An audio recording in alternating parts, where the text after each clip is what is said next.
All right. Like and share, people. We're just getting started. My name is Austin Hamilton, also known as the Porn Coach. Here to talk about the most important question in life that I have up until this point, which is porn cheating? Is it cheating if you're in a committed monogamous relationship to masturbate while watching strangers have sex? Careful, if you do it too much, you might sprain your hand. Was I meant to see this? I think so. Buckle up, we're just getting started. We'll be live for an hour or two today. Like and share the live. Give me a follow if you don't follow me already. We're live on YouTube as well.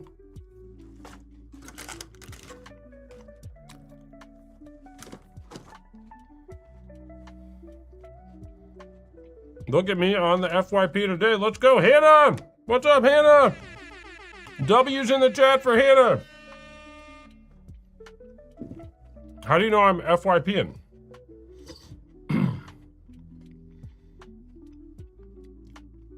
Here's my answer. I would say if you're in a committed monogamous relationship with another person and you've said something like, I love you, only you, mind, body, and soul, till death do us part.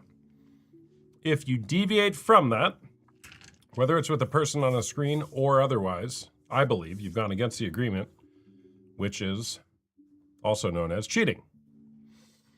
Micro cheating, macro cheating, mini cheating, whatever you want to call it. Not being faithful, are you? So we're going to bring a guest on, Helpcakes. Helpcakes is somewhat of a regular here, for those of you who don't know. This is going to be comedic relief, but we're here for it. So, Helpcakes. Hey, Coach. Hey. How are you? I'm good. How are you? Good. Me and my wife went on a cruise last week. Oh, really? Yes. And? Well, we had a little fight. How do you want to Oh, tell no. them what happened? Yeah, could we talk to her? Yeah. Hello? Hey, Helpcake's wife. Yeah. He was trying to, do you know what in the cabin, and the cabin's really small, and I'll just say it was disgusting. Yeah, don't want to do that on a cruise ship, that's for sure. Yeah. Okay. But then we went dancing, and we went to the salad bar. Oh, yeah? Yeah.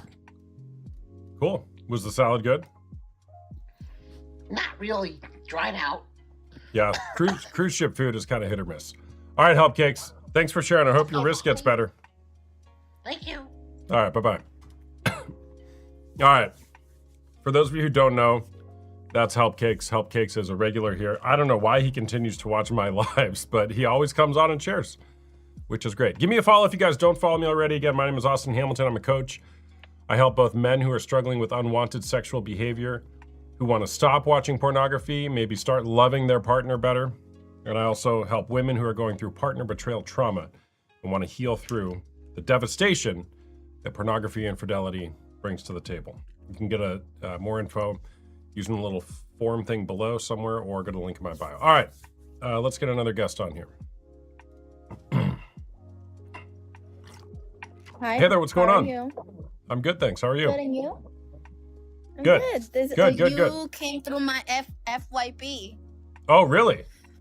Yes. And you saw that question, is porn cheating, and you couldn't help but joining, huh? Yes. All right, well, what do you think? I went through the betrayal. What happened? My ex-boyfriend, we were together for almost about a year and a half.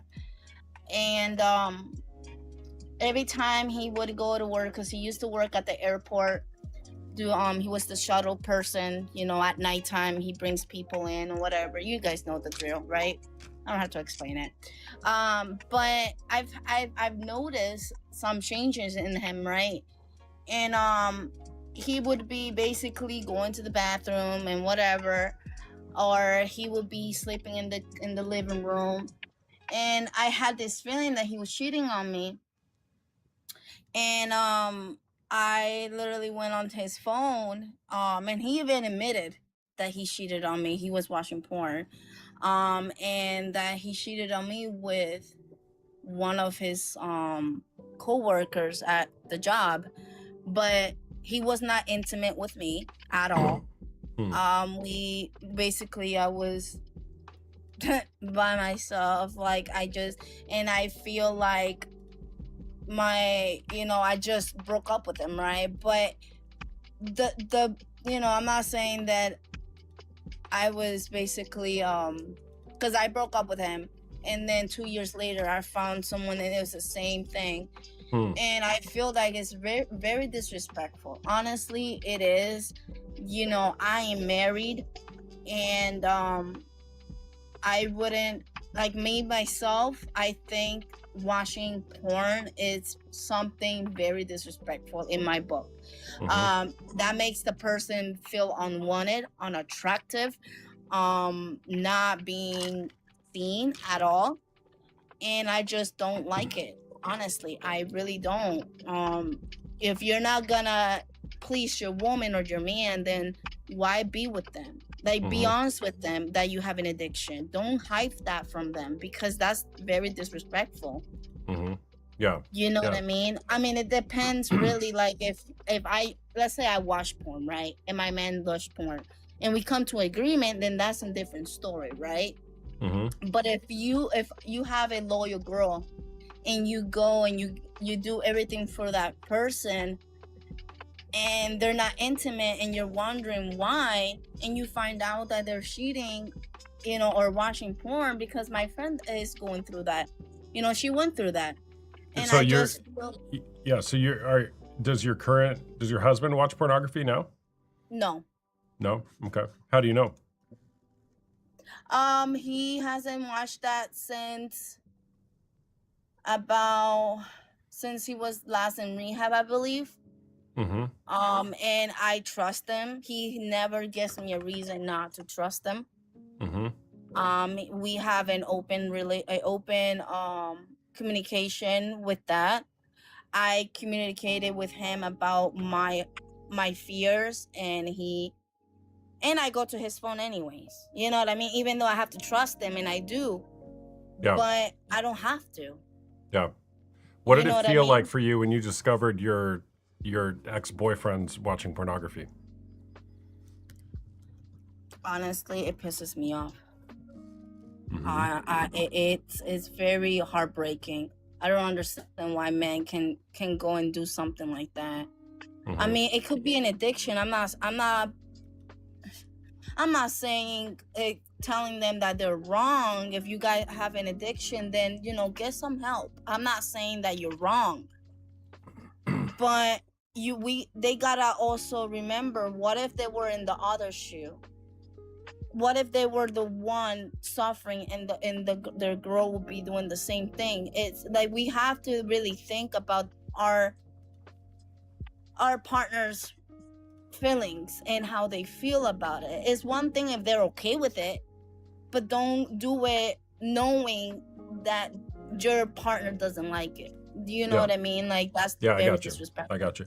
So why do you some of the people in the chat are asking this, and I'm curious as well, why do you still kind of look through your husband's phone if you think that he doesn't watch it? I don't go through my husband's phone, like, no. To think that he's cheating or anything. I just we trade.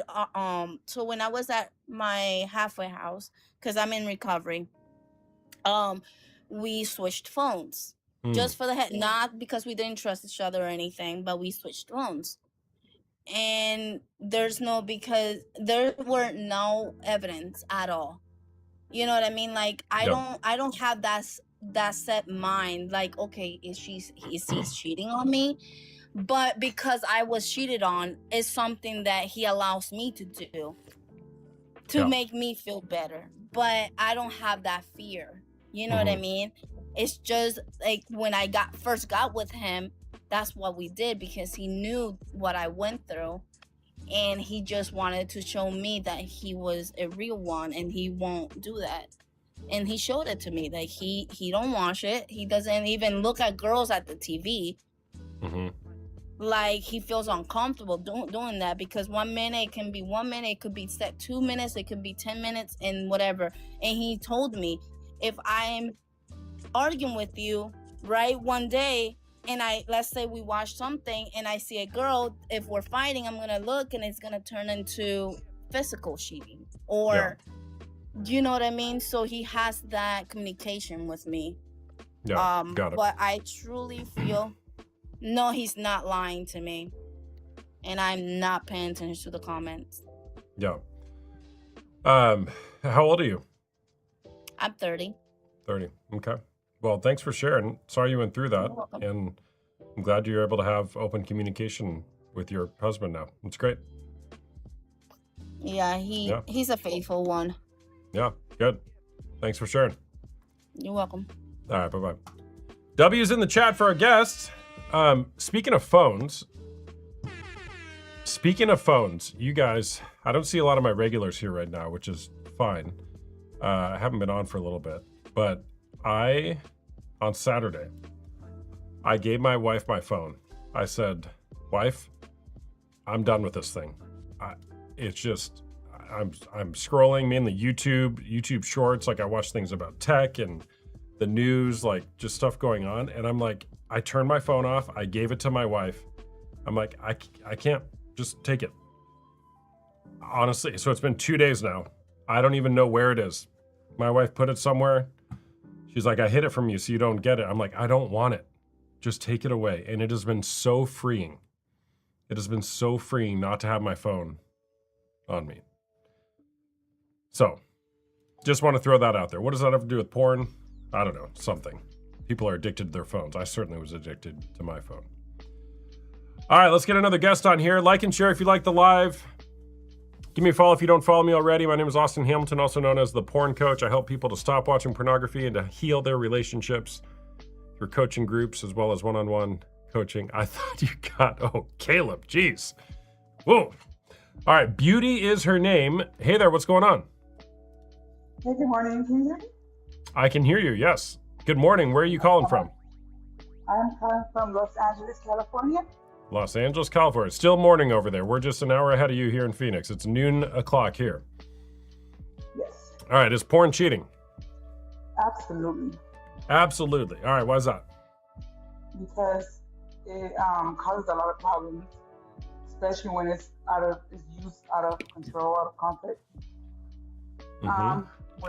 With speaking from experience, I'm currently looking for a divorce because I've been with my husband, been married for 12 years, been together for 18 years, and I've ignored a lot of red flags due to my attachment problems.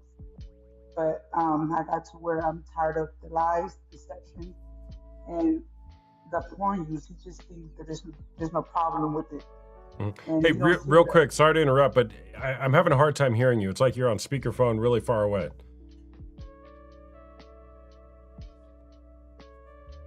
Is that better? Oh, so much better. Thank you. I'm sorry, I had my Bluetooth on. But that's okay. Yes, he's just in denial. He don't see the cost that has done. Wait, he's in denial? Like the river in Egypt? Yeah, he just don't think it's a problem. I caught him years. I caught him. I have evidence, and it led to other things like prostitutes, sex toys, different ways of using porn. And I cannot do it no more. Yeah, sorry you're going through that. How long have you guys been together? We've been together for 18 years. Been married for 12 years. Okay. How long have you known about this? Since I met him, and I thought it was normal. Like he was young. We were still dating like 18 years ago, and we went to his room and he turned the TV on and forgot that he had a porn. It was like all this porn, but I didn't know the severity until he moved in with me. He had his computer monitor connected to our TV, and it was so much search history, so much, and I just started seeing the patterns, started seeing how he changed. And once we got pregnant with our first kid, sex stopped for 2 years. So we have two kids together. I have a total of 4 kids. So our 2 kids are 8 years old and 6 years old. When I got pregnant with our 8-year-old, literally that month we conceived, there was no more intimacy until she was 1. That's a total of 2 years. And then again with our 6-year-old. And once I conceived, there was no intimacy until he was 1. But there's no, he don't see nothing wrong with that. Mm-hmm. And I was full, like at that time I was a stay-at-home mom. I was busy tending to the kids, so I was overlooking a lot of things. But now I just turned 39, and I'm like, I'm seeing things, and I'm just not accepting things for what they are no more. I'm not accepting his lies, and it's like he refused to get help. He says he could do it on his own. I show him all his videos. I've showed him your videos, your lives, and he just refuses to accept that he has help. He needs help. Mm-hmm. I have so much resentment for him, and I always pray to God every day to remove the hate that I have, because it's not good to hate. But I have so much resentment because he ruined everything that we had. He lies about hotel searches. He lies saying everything is not right. I'm like, well, Google's not going to lie about your hotel searches.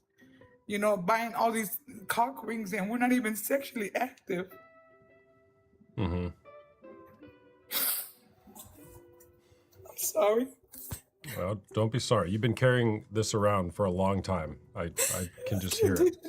I can't take Yeah. it no more. Yeah. Ladies, if you guys see some signs, please don't step over them. Don't look over those red flags. You know, man, you too. Don't look over those red flags. Don't ignore them. Because porn destroys a human character. It destroys families. It destroys everything you build.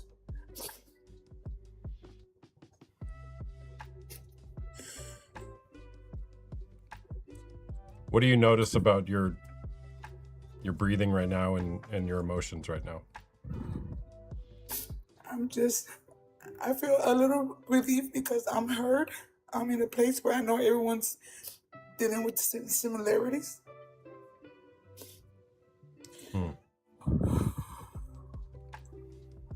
Yeah.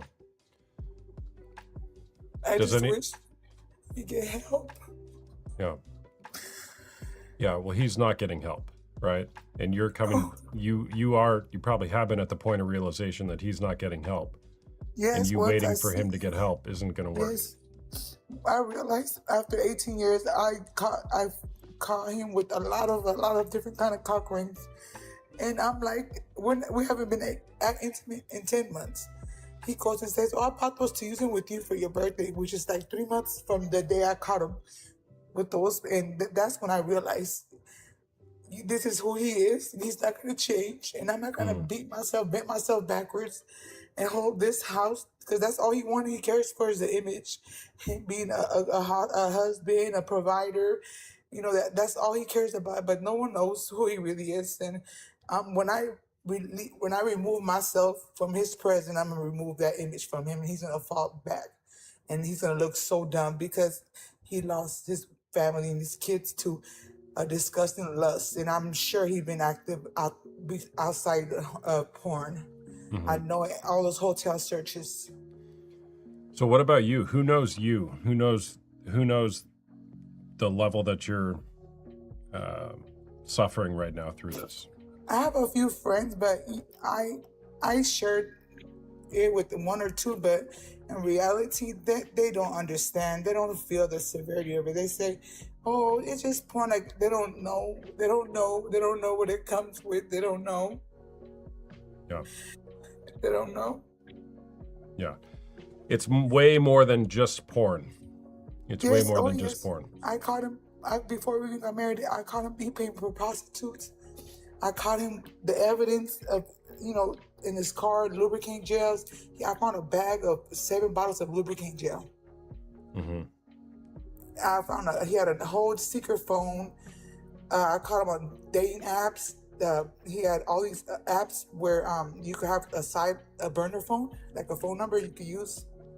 And he denies everything. Everything he blames me, like, oh, I searched for a hotel room when we were arguing to get away from you. So every hotel searches that you have down searching the whole entire time we've been together because you try to get away from me. Okay, I just recently find out through Google data that he was searching for escorts when I was pregnant with our 8-year-old. Yeah. I'm curious, and some of the commenters are asking this too. You've been with him 18 years. You knew about this before you even started dating. What is it that's kept you with him this time, for this whole time? I realized I already knew I was very severe codependent. My parents are immigrants from Mexico. We were poor, we was homeless. And when I met my husband, I had just lost the father of my two oldest. He passed away. And he just like saw a vulnerable person, a weak single mother, and he took me in and showered me and my boys with like he'd been a good provider. Like he he just provides stability. I never had stability, and I just learned that that's one of the reasons why I stayed. And that the whole time I knew I wasn't happy. I knew that he was doing things I felt it, but stability, having a stable home, I overlooked a lot of things, but that now I regret because now like I'm miserable. I'm unhappy. I wasted so many years. I met him when I was 21. I gave him all my 20s, all my 30s. I just turned 39.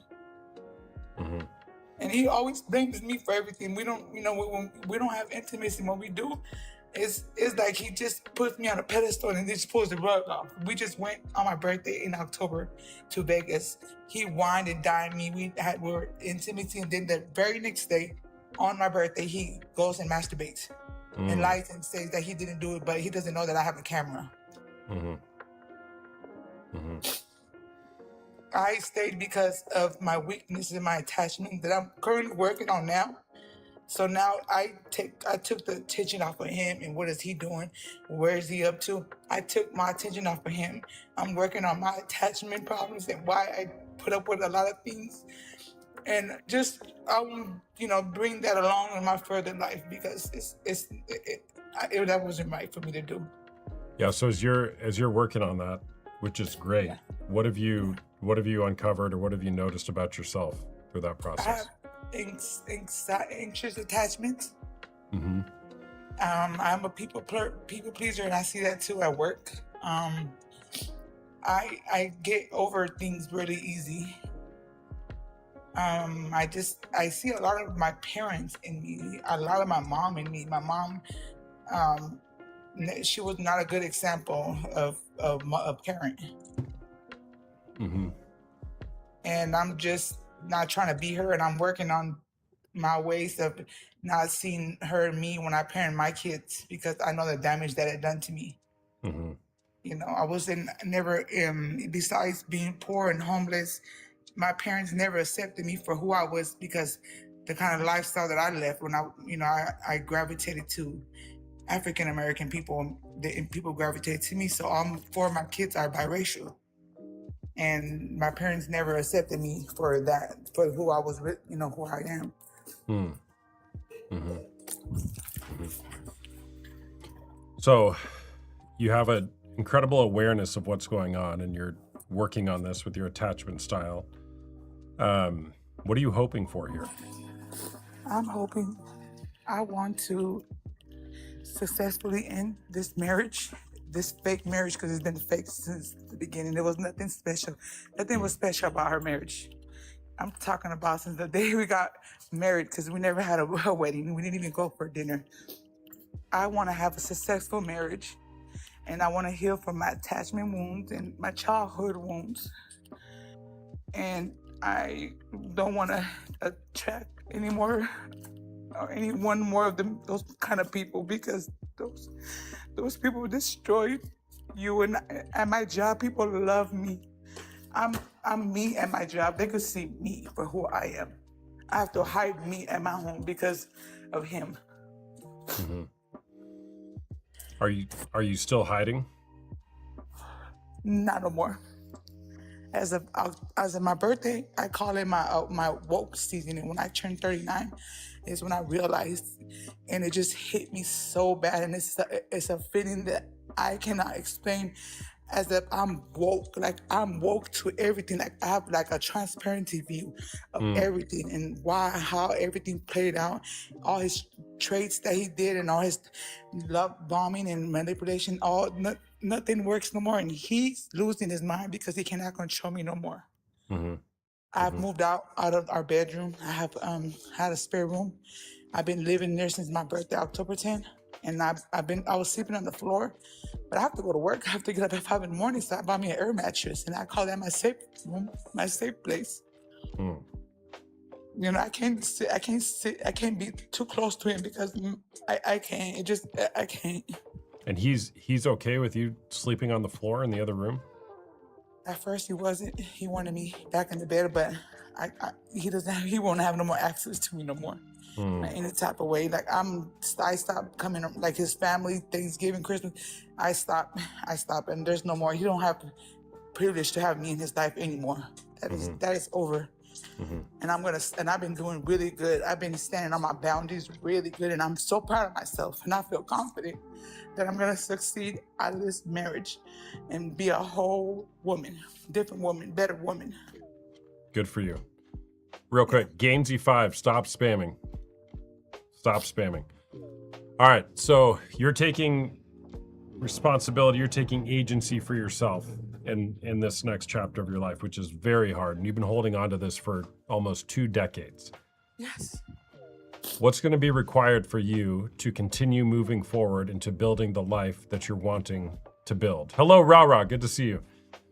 I'm not too much into. I'm still looking. I'm trying to find a program I give myself, like, so I can help me heal. I have a lot of problems in my life. Like, I worry a lot. I have anxiety. I have. I've been through a lot, and I just want to heal that because I think that's a part of the reason why I put up with so much. I believe because I've been through so much, and that made me very weak. And I see that I think that's the problem. Once I get down to, you know, healing that core, that weak core inside of me and everything that I've been through, and I just need like the proper healing, like a therapist. I need something because I put up with so much. Why are you referring to it as a weak core? Because I put up with it for almost 2 decades. 2 decades. I got that. Look, with what you're saying here, and I get you've been putting up with it for a long time, but it takes a tremendous amount of strength to put your foot down and say, I'm not doing this anymore. Yeah, I think that's when I call it, I was in a cocoon, and my butterflies came out of that cocoon because I've been seeing and I've been moving since my birthday, and it's like a rebirth. That's how I know this is going to be a successful exit, and I feel so confident. And as I think about everything he does, I have like laugh out moments. Like if you see me, you would thought I was laughing by myself, but I'm just laughing that I fell for that. Now I can see through that, and I just built this strength overnight. In the week I turned 39, I built this strength out of nowhere. Yeah, I got that. I mean, what I would offer to you is that strength has been there. It's been there, just wanting to cry out and not knowing how to cry out. But finally, you have embodied the courage that it takes to say, I can't do this anymore. And like this, what it sounds like this is going to be a real good look for you as you continue to step into that courageously. Yeah, I am. I feel so successful. I feel like I could see myself on the other side. I know I am. I've been moving. What does the other side look like for you? A happy woman that's not getting deceived, that's not getting lied to, that's not getting starved. My love language is to be affection. Like I like to kiss, hug, good morning, or I'm cooking, my husband comes in or whatever, my boyfriend, the future. I like to show my love by touching and affection. That's my thing, and I was starved, and that's what makes this marriage worse, because the whole time we were together, he starved me from everything that I love, everything that's with me, like even the music that I listen to is R&B music. I love love, and he starved me. I just want to be happy and give love and receive love. I want to be loved. And that was asking too much from him. Yeah. It's all anybody wants is to be seen, known, and loved, just the way they are. Yeah. Yeah. Well, thank you for sharing. Sorry you're going through that. And I hear the strength in your voice that it sounds like this is new for you in the last couple months to really let that out. And that's going to be a good look for you as you figure out how to continue doing that. You know, a part of it is because I watch you so much. I'm at work, I watch you, I watch the videos, I drive. I have an hour commute from where I live to where I work. I watch you all the time, and I just wish, like, how if he could just hear this video. But you know, I stopped even sending him things because he don't even watch him. Whatever he's dealing with, is his problem, no longer my problem. I'm gonna work on me. Exactly. And I appreciate your videos and your time you take up here and letting me come on here. And everyone, don't ignore those red flags. Yeah, totally. Well, I'm so glad that my content's been able to help you, and also, like, good for you for trying to make it work. You know, there's something beautiful about that, but at the end of the day, you can't make somebody do anything. You can't make them change their mind about anything. You can't control another person, period. But what you can do is you can change yourself, which is what you're doing. So Yes. Great job. Great job. Yes, thank you so much. You guys have a good day. Yeah, thanks for sharing. You too. Bye-bye. Bye-bye. W's in the chat for our guest. W's in the chat for our guest. I'll get another guest on here in just a minute. Give me 1 minute, though. 1 minute. BRB.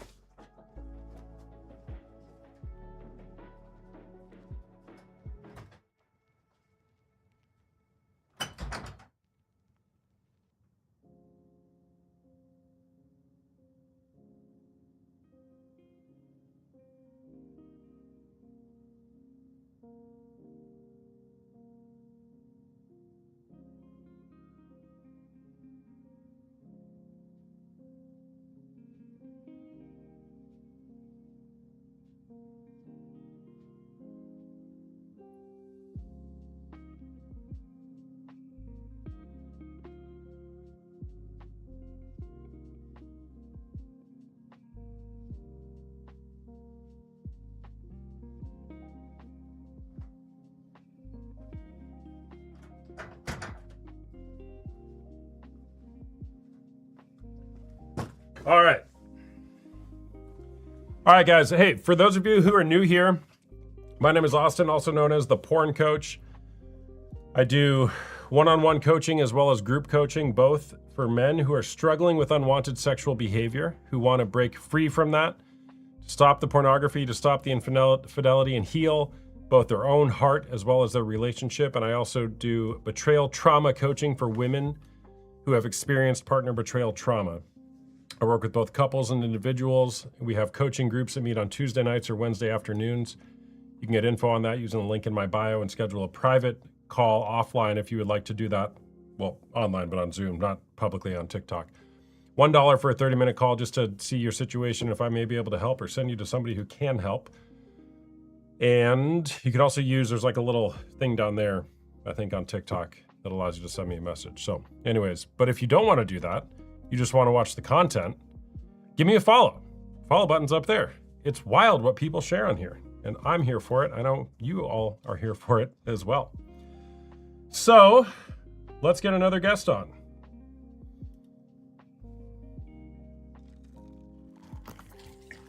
Hello. Hey there, what's going on? Nothing much. About you? I'm doing well, thanks. Is porn cheating?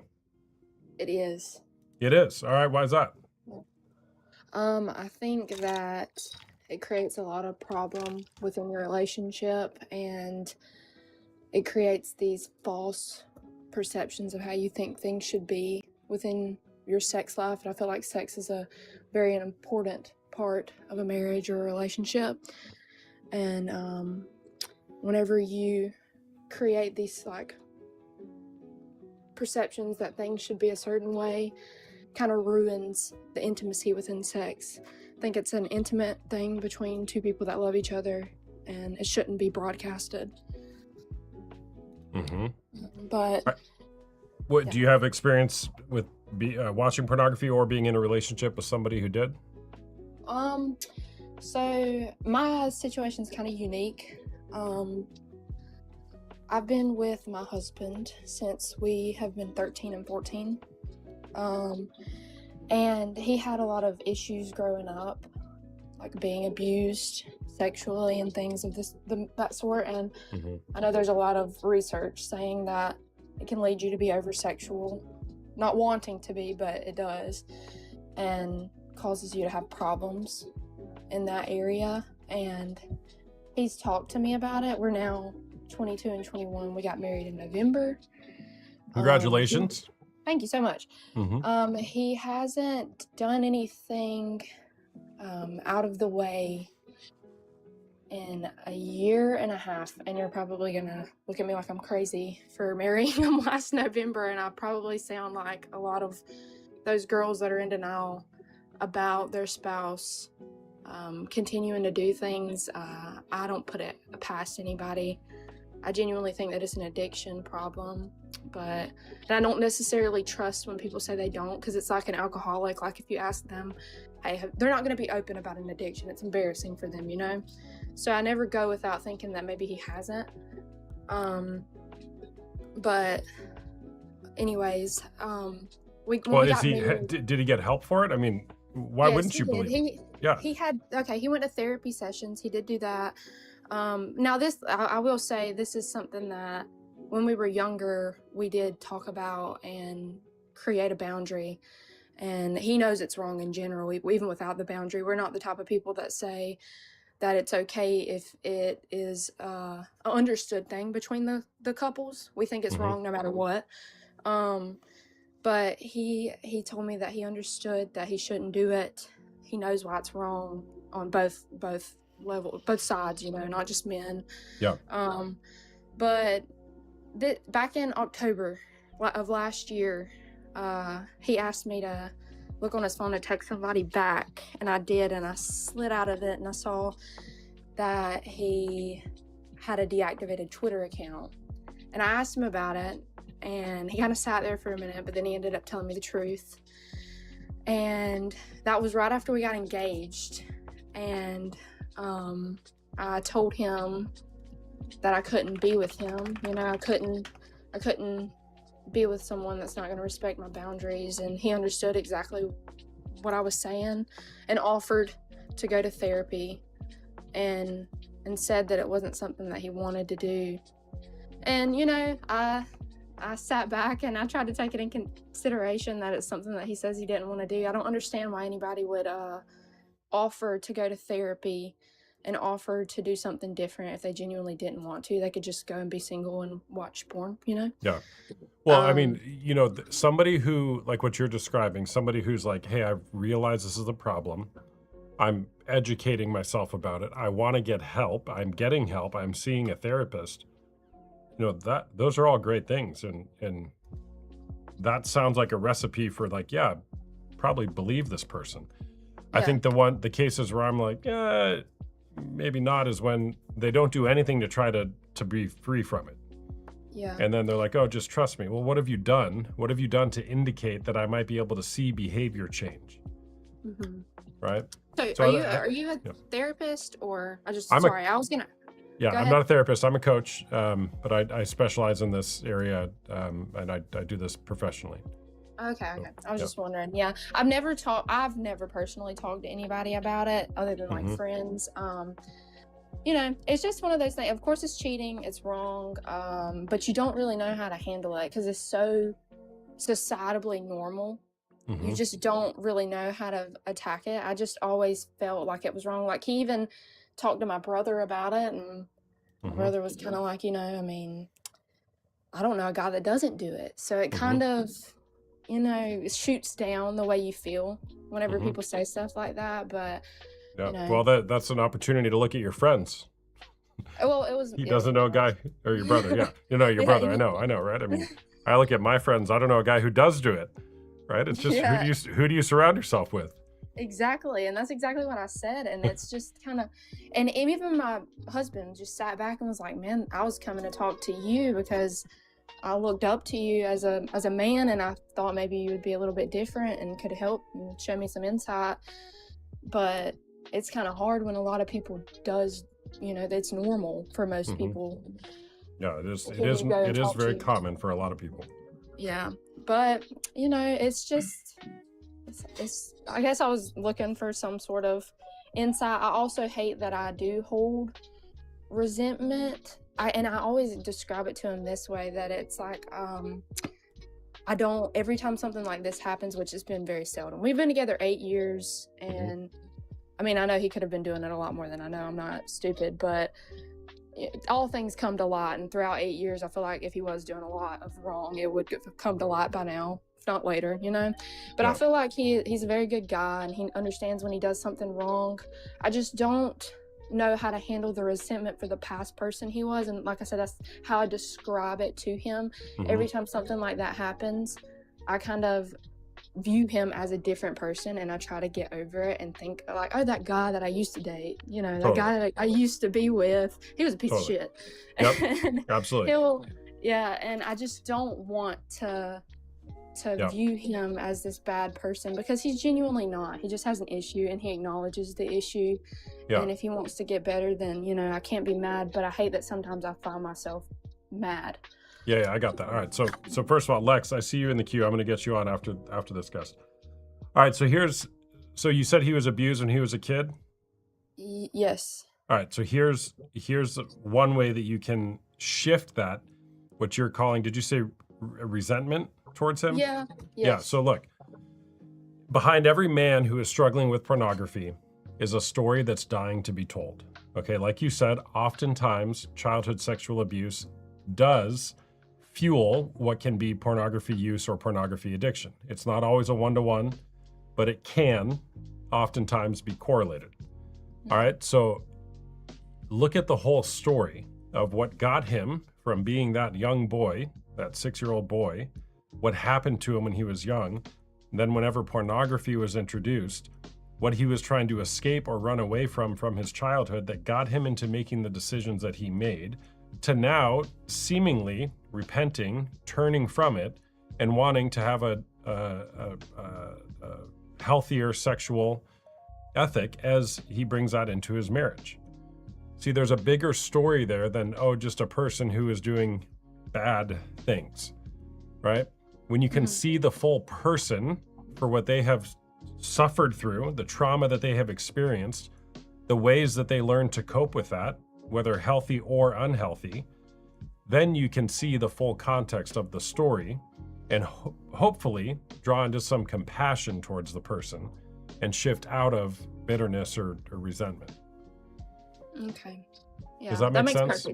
Perfect sense. And I deep down know that it's just one of those things that you just can't really I guess help. It does help hearing things like that, especially from other people, but it's just hard because it's somebody that I hold him up on a pedestal. He's the most important person in my life.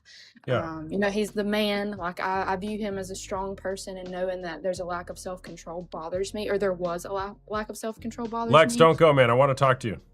Sorry, go ahead. No, you're good. You're good. Just knowing the lack of self-control bothers me, and I feel like it reaches into more parts of your life. Self-control is important thing. And if you don't have it in one aspect, then you can definitely not have it in another. And I just, want to know that the man in the relationship, the person I'm with, has self-control. And a lot of men think that watching porn, that it's fine. And it really just takes a good man with self-control to not do things like that. And that's a person that you want leading a household. And that's just what I want. And I know he can be that. I just have to get past problems. Yeah. And in order to know his story, he's got to know his story, share the story with you, and you sharing your story, like diving into your past. I mean, that's really, I think, that the best way to deepen a relationship, to build intimacy, is to dive into all of those parts of you, putting them on the table and saying, hey, here's who I am, here's who you are, still love you, right?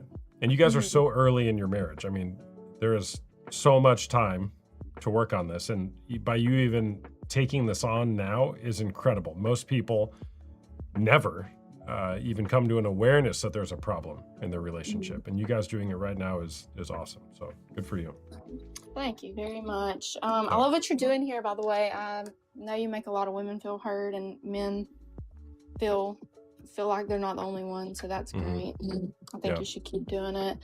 And Appreciate if that. it ever becomes a problem again, I want to work through my marriage, and I'll definitely look back at you, and maybe we can have a couple conversation.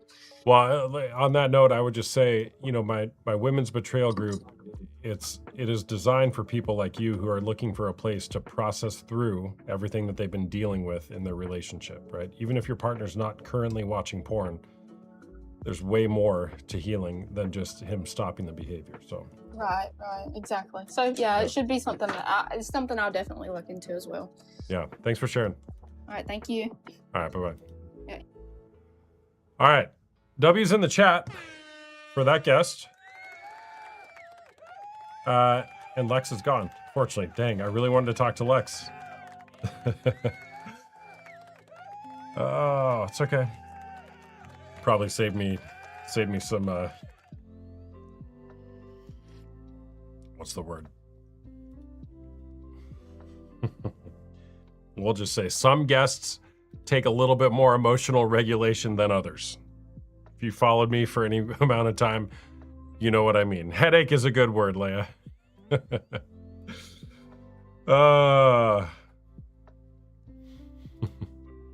Give me a follow if you guys don't follow me already, if you like my content. If you don't like my comment, follow me anyways.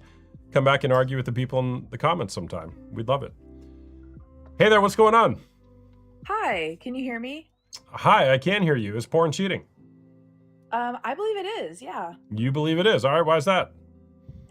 So, I think it's very dependent on everybody's level of comfort in your relationship. I have been in relationships where, like my boyfriend was watching porn or even reaching out to like verified sex workers on Twitter and he didn't view any of that as cheating, and it always bothered me so much. And Your current boyfriend or ex-boyfriend? no, this is like a past relationship. I'm married now, and so I want to speak on that. Yeah, but I your, guess more hold of on, as like your a past boyfriend would reach out to sex workers on Twitter and didn't see that as a problem. yes. Fascinating. Right, yes. And so going from that and going to my marriage now, I kind of wanted to, I guess, provide some encouragement and some hope, because I know there's probably a lot of women listening who have experienced relationships like my past one. I will say my husband, he doesn't watch porn, and we were together all the time. He's my best friend. He like made me believe in soulmates. We are best friends. We spend so much time together. Like if he's home from work, like we're together all the time. We love each other so much. And he's very, very open and very communicative about, and we both are, about sexual needs and things like that. And he actually, I guess this is a very intimate share, but he keeps a file of just me, I guess for when I'm not in the mood for intercourse or anything. I will literally say like, hey, go use your file tonight. It's not gonna happen. I'm not in the mood tonight, and it's no problem. And I'm not sure where everybody's comfort level lies with something like that. Not everybody's gonna be comfortable with things like that. But I guess, I don't know, and I also would like to kind of ask you your thoughts on that. He doesn't watch porn, and he says, I don't know, he says it feels just so disrespectful, and we both agree that that's cheating. So it's definitely, I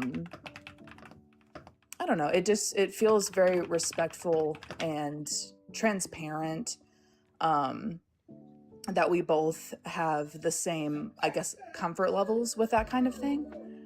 But I'm seeing a lot of people are saying like, oh, I have questions, or, I don't believe him, or things like that. But, and you can't know everybody's relationship. But I guess going from being super disrespected in a relationship to being super respected, and having needs met emotionally, physically, things like that. I don't know. Do you? Yeah. All right. I have a lot of thoughts. Yeah. Thank you. All right. So I used to have the opinion, and particularly like when I'm on my TikTok hearing people say that, is I would kind of make the point of saying, well, you're now creating the porn. You're just the porn. Porn is still a problem, which I still believe that's true in some regard, because what you're doing is substituting real intimacy for the actual connection. And I would say the actual connection is always better than a substitute, whether it's you are the pornography or your partner. Does that make sense? Yeah. Okay.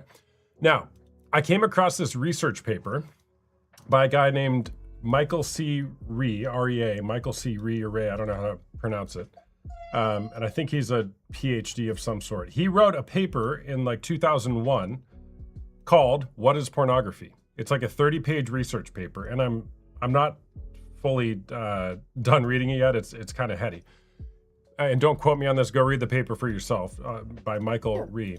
He kind of makes the case that you could define what you're talking about, content between partners that is consensual, not as pornography, because its intended purpose is not necessarily to provide a substitute in terms of another person for intimacy within the relationship. Okay? Now, I don't know that that's his ultimate conclusion, but when I read that paper, I was like, that's an interesting take. Okay? So one, I'm not saying it's okay or not okay, or it is or isn't pornography. What I am saying is I think there's a lot to think about with that topic. And again, Michael C. Ree from University of Delaware, the paper is called "What is Pornography?" Now, all of that being said, my preference, like if I'm in my marriage and coaching people in relationship, is the real thing's always better. So can we just strive for that? If there's a desire mismatch, it's a conversation. Right? And so if it's just like, oh, I don't feel like it tonight, go use the file. All right. That starts out as a once a month kind of thing. Now it's like, oh, that's just a lot easier. Now that's happening once a week. Now it's 3 times a week. Now it's 5 times a week. Now I'm resentful. Now you're resentful. Now you see where that can go? Oh, absolutely. I do. Yeah. So I think it's for you guys to discuss. But at the end of the day, I would say my opinion would be avoid doing that, because just noticing what's going on between the two of you, what your desire is. If one person has more of a desire, the other, how can we kind of, I don't want to say compromise, that's the wrong word in that situation, but you get what I mean. So that we can both be satisfied. So I don't know what you make of all that, but. No, yeah. I think that's really interesting. I will say, I don't know if this, I guess, makes it more, understandable. I literally just had a baby 2 months ago, so it was like end of pregnancy, that kind of thing. It was like physically difficult to have sex with my husband at times. Yeah, well, and that's where I always just ask the question back, what else is possible, right? Yeah. And you can go a lot of different ways with that one. For sure. Yeah, and I totally understand the slippery slope aspect as well of that too.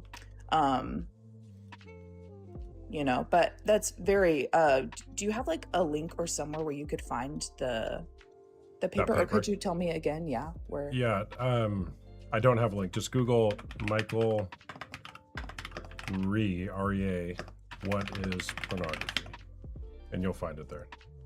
Okay, thank you. Yeah, the first link is a PDF. It's like 30 pages. It's really good. He actually kind of goes, and this is where I get my definition of what is pornography is.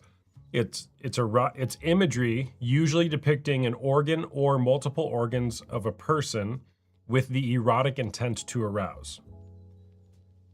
So imagery usually depicting a person. It's not always a person. Pornography can be of something that isn't a person. And it usually has an organ or multiple organs of a person.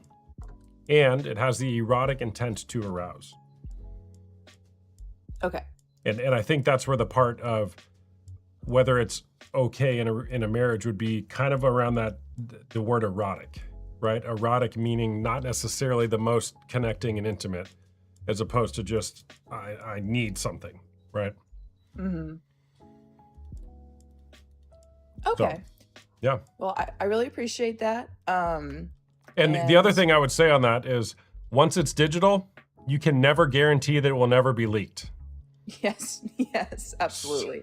Okay. Yeah, absolutely. And I understand not everybody's comfortable with that. That's just my comfort level with my marriage and everything, but I totally understand that that's not everybody's cup of tea for sure. Yeah, totally. Well, thank Alright. you so much. Yeah, I thanks hope for you have a great day. You too. Bye-bye. Bye. That was fun. Da-da-da-da-da. All right, W's in the chat for that guest, for all the guests. And give me a follow if you guys don't follow me already. If you don't already follow me, if you like my content. If you don't, no problem. Follow me anyways and come back and argue with the people in the comments sometime. We're always here for that.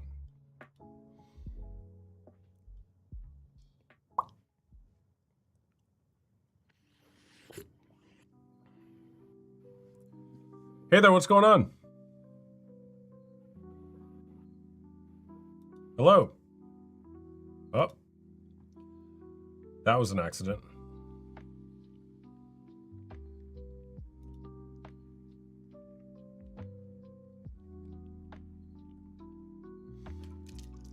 Hey there, what's going on?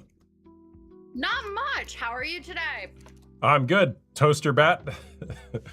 Is porn cheating? Sure. In my opinion, no. Solely based off of clear communication between one partner and the other. What is defined as cheating is boundaries that are crossed in your relationship. So say if you were to have an open marriage and you were not to communicate with your partner, that would be constituted as cheating. Same thing as the pornography. If you look at your partner and go, hey, I'm gonna go do XYZ on my telephone. All right, cool. Thank you for communicating. But if I were to discover my spouse, my husband of 8 years, off in the corner of our bedroom, on his phone watching porn, I would be livid because there was no clear amount of communication. It is okay. That's right. If you know. Oh, I'm sorry. When Sorry. it comes down to it, Do you want to go take care of your baby? no, she's okay. She's just fussing because she's got teeth coming in. So, in my honest opinion, cheating, like porn, is only cheating if it's not clearly communicated with your partner. You know, like sit down, have a full conversation like grown-ups, and discuss what is okay in the relationship and what is not. And if porn is not okay in somebody's relationship, then that's fine. If it's fine in their relationship, that's even better. You know, when people throw, oh, well, you know, it's cheating based off of the Bible. Why are we still throwing the Bible at people? Dead serious. Why are we still throwing the Bible at people when not everyone believes in that? I'm not basing this off of the Bible either, because I actually don't believe in that. I believe that as human beings, you should be able to do as we so wish. If that's a desire that a man, a woman has, then so be it. But they need to communicate it with their partner. Is there any limit to what people can do, just if they wish to do it?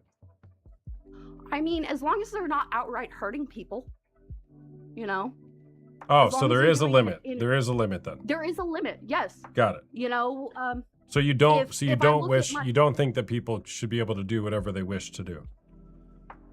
what I'm saying is if I look at my partner and go, don't stab me with the knife, and they stab me with the knife, what is that called? That's called wrong.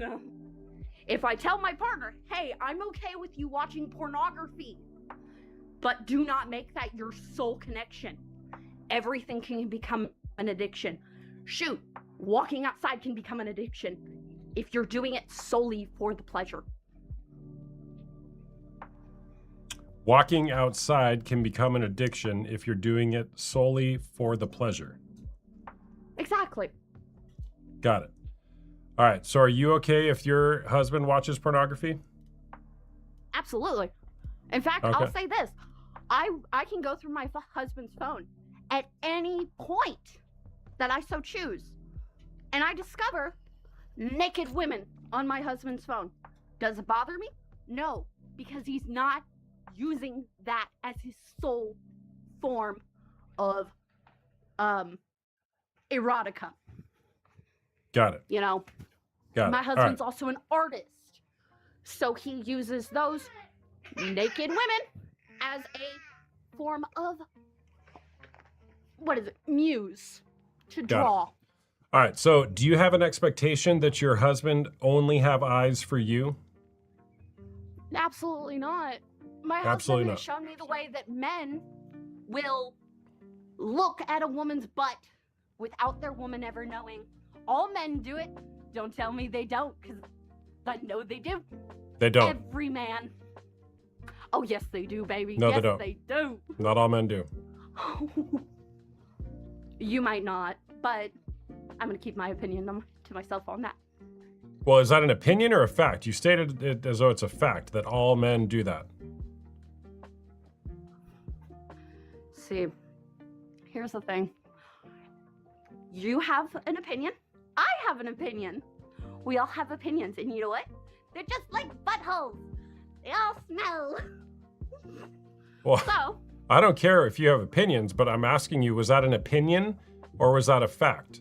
And if it's a fact, would you cite your source?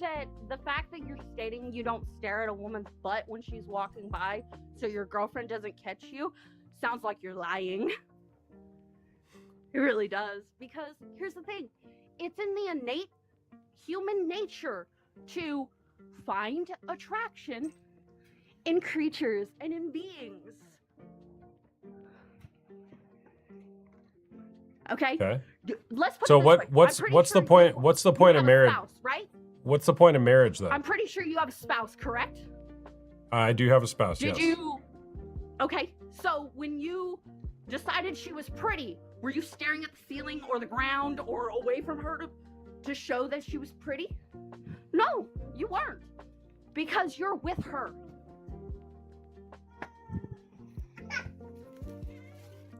No, you're getting on TikTok asking if pornography is cheating. And then when somebody doesn't agree, you try to throw in another argument. The argument to begin with was is porn cheating? The answer is no. Okay. So you don't have an expectation that your husband only have eyes for you. What's the No, consider what's I'm a what's the point? bisexual female, and I find women and men attractive. Oh, got it. Uh-huh. All right. I Are you guarantee that 90% are of you men have thirst polyamorous? traps on their phones. Are you polyamorous as well? Technically, yeah. Got it. Okay. All right. So, So you don't. You're not that's even all there. monogamous. You're not even monogamous with. We are in a monogamous relationship as of currently. But if a third party wanted to join, as in another female, as long as my husband communicates with me, I don't care what he does. Got it. Yeah. Okay. Sorry, I was getting a little upset there. Oh, that's all right. Why are you getting upset? Oh no, I get passionate about things and then I kind of go off the hinges. I'm sorry, but yeah, no. If my husband were to decide to bring another female into his relationship, that's perfectly fine as long as he communicates with me. What do you mean his relationship? Okay. When it comes to a relationship, a polyamorous relationship, okay, there's two people. It's not just one you're thinking about anymore, it's two people. Now, if my husband decided he wanted to go sleep with Sally Mae, all he has to do is go, hey, honey, I'm gonna go sleep with Sally Mae. But if I decide I don't want to go sleep with Sally Mae, that becomes his side of the relationship. Not All right. So ours as a it's not. It doesn't sound like it's an agreement that you guys have to agree upon it. It's he can do whatever he wants to It as is an long as he agreement. informs you. It is an agreement. Okay. It is an agreement. Okay, but because hold on. of that Hold communication on. aspect. But him telling you is different than him asking you and you agreeing. Okay. If he comes to me and goes, hey, I'm gonna go do this, and I tell him no, he's gonna not do it. Okay? Got it. So basically, it's he tells you what he wants to do, and unless you override it, then he gets to do whatever he wants. Is that right? Exactly. Got it. Okay. So you get the And last the say. same way goes with my side. Got it. No, I get the first say. Oh, you get the first say. Okay. Got it. Exactly, How long because have I'm you the guys been wife. married? I become 8 years. 8 years. So what's This the isn't just some. what's the point of the marriage? Like what defines the marriage? Why did you guys get married? Number one, because we fell in love with each other. Because I had planned on living my entire life with this man. Eventually having children. Obviously, you heard my husband and my child in the background. We've actually got 3 kids together. And the polyamory didn't start until after 5 years of being together.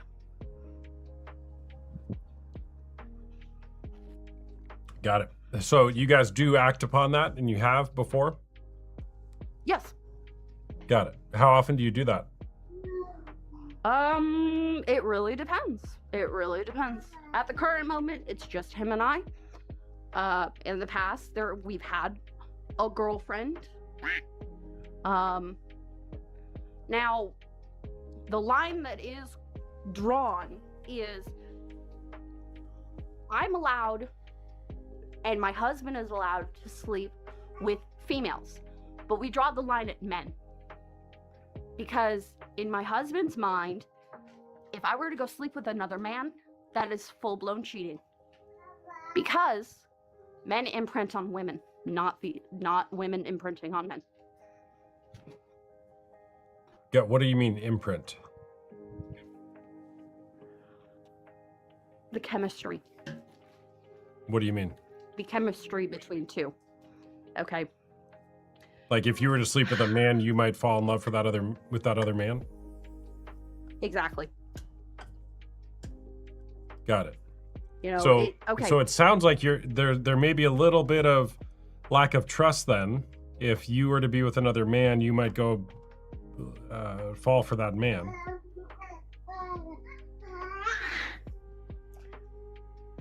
See, no, there is no lack of trust there because that is a boundary. That has nothing to do with a lack of trust. That is a boundary. Well, I get it's a boundary, that but has the been reason stated. you Okay. gave is because the imprint or chemistry may be there with a man, but not a woman. Exactly. Got Okay. it. Because I am a woman. I cannot imprint on a female, and she cannot imprint on me. The chemistry of literal, the chemical bond between two humans cannot happen between a woman and a woman. They can fall in love, they can marry, they can do all that. But a man literally changes the genetic and chemical makeup of a woman's brain.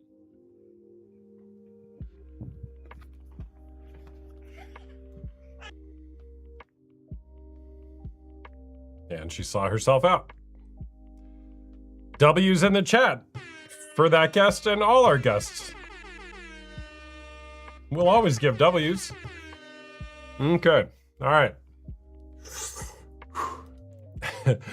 Welcome, everybody. My name is Austin Hamilton, also known as the Porn Coach. If you find this content interesting, I certainly do, give me a follow. The follow button's up there somewhere.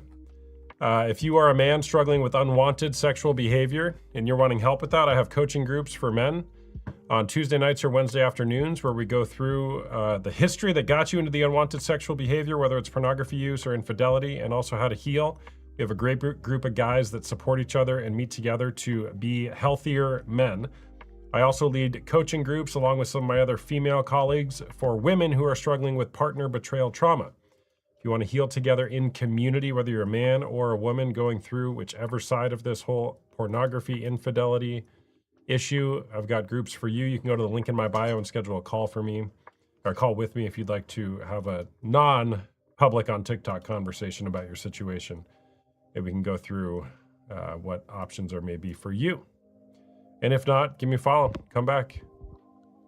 Love to chat with you. The Brain Spotting Coach. Hello, Sandy. Good to see you. It's been a while. You changed your name. Okay, good to know. Thanks for the heads up. Hey there, what's going on? Hello, are you alright? Am I all right? Yep. Yeah, I'm all right. Why do you ask? So, I don't know. Sorry, it's just. Oh. a greeting. Oh, got it. Okay. Are you all right? Yeah, I'm good. Okay. All right, great. Are you 18 or over? Yes, I'm 19. Okay, great. Is porn cheating? I don't think it's cheating now. Okay. Because if like the boundary is like set in the relationship, like I feel like at the start you need to like talk about it, and then like if both parties think it's fine and it's not affecting like the intimacy in the relationship, it's not affecting anything, then I think it's fine. Got it. Okay. Well, what if it does affect the intimacy in the relationship, whether or not you're aware of it? Then I think then it needs to be a conversation, because like with like my ex, like I was with him for 4 years and I had to leave because he had a porn addiction, and he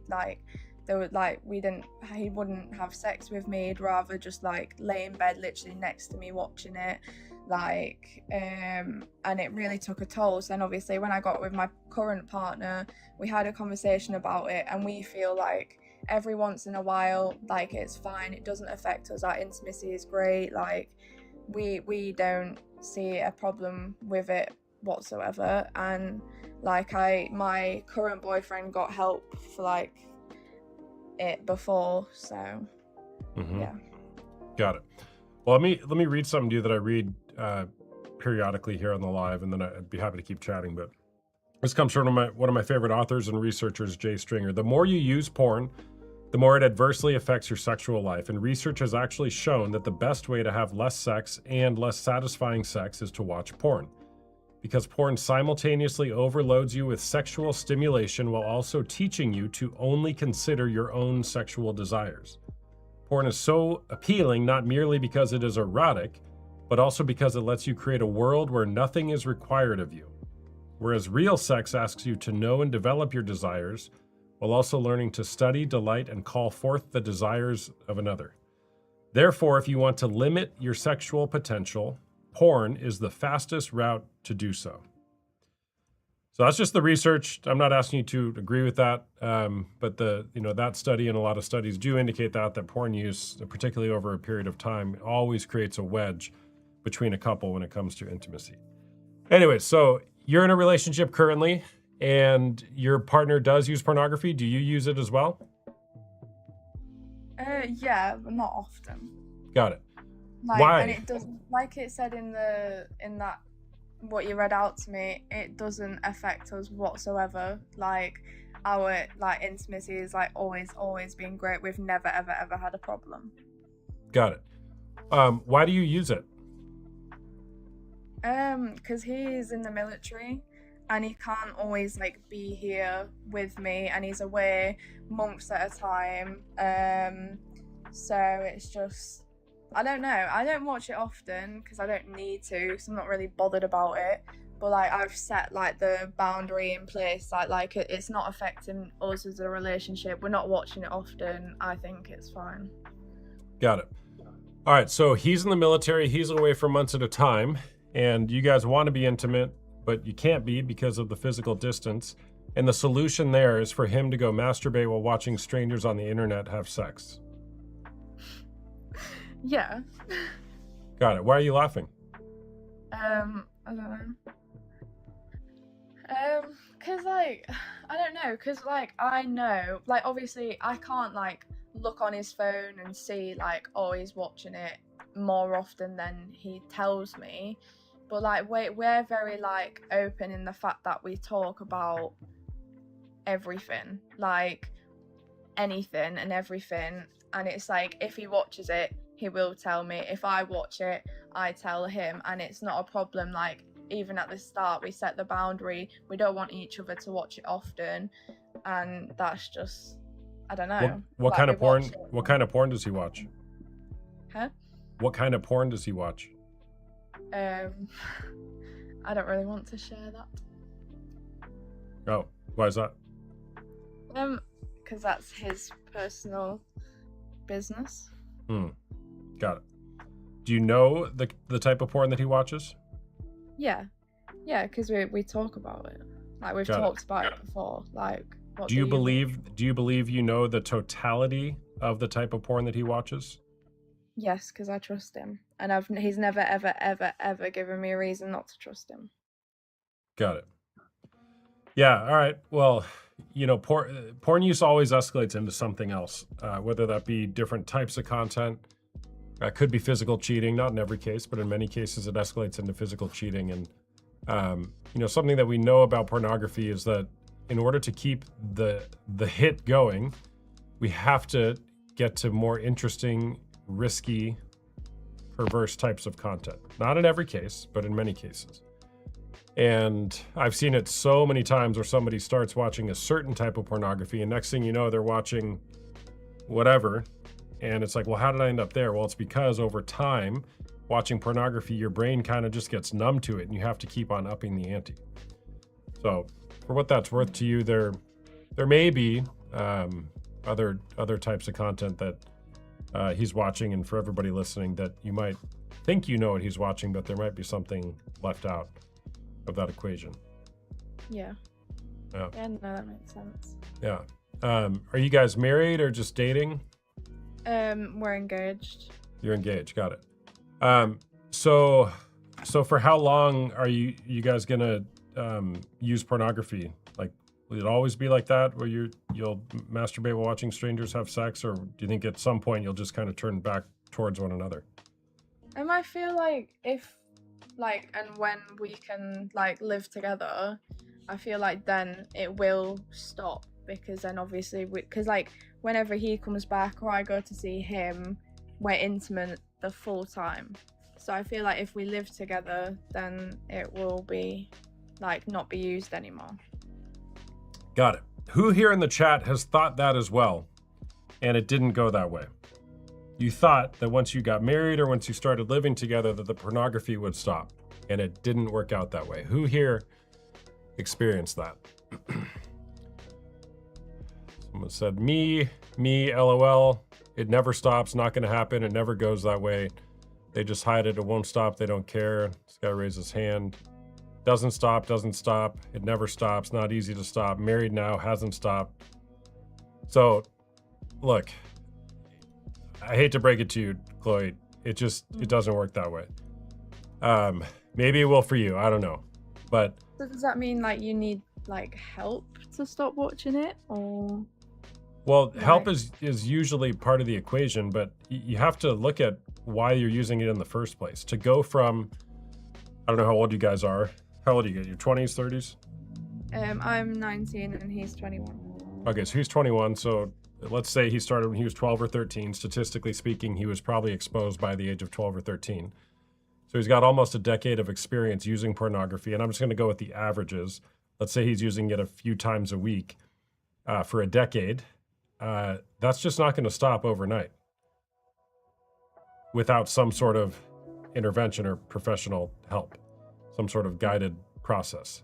And so what the way you've kind of got it oriented is, oh yeah, we use porn, it's fine, like he's in the military, like I got that.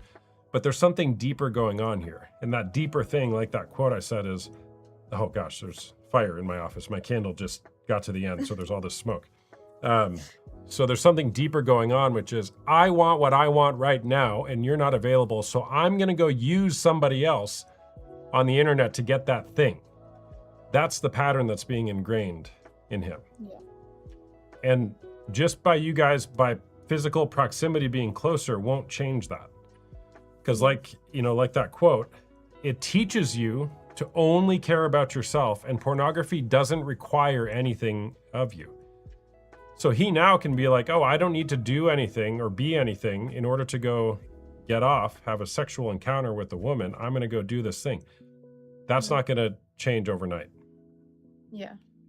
And so, a lot of the women I work with, they think, oh, now we're married, now we're living together, now we can have sex whenever we want to.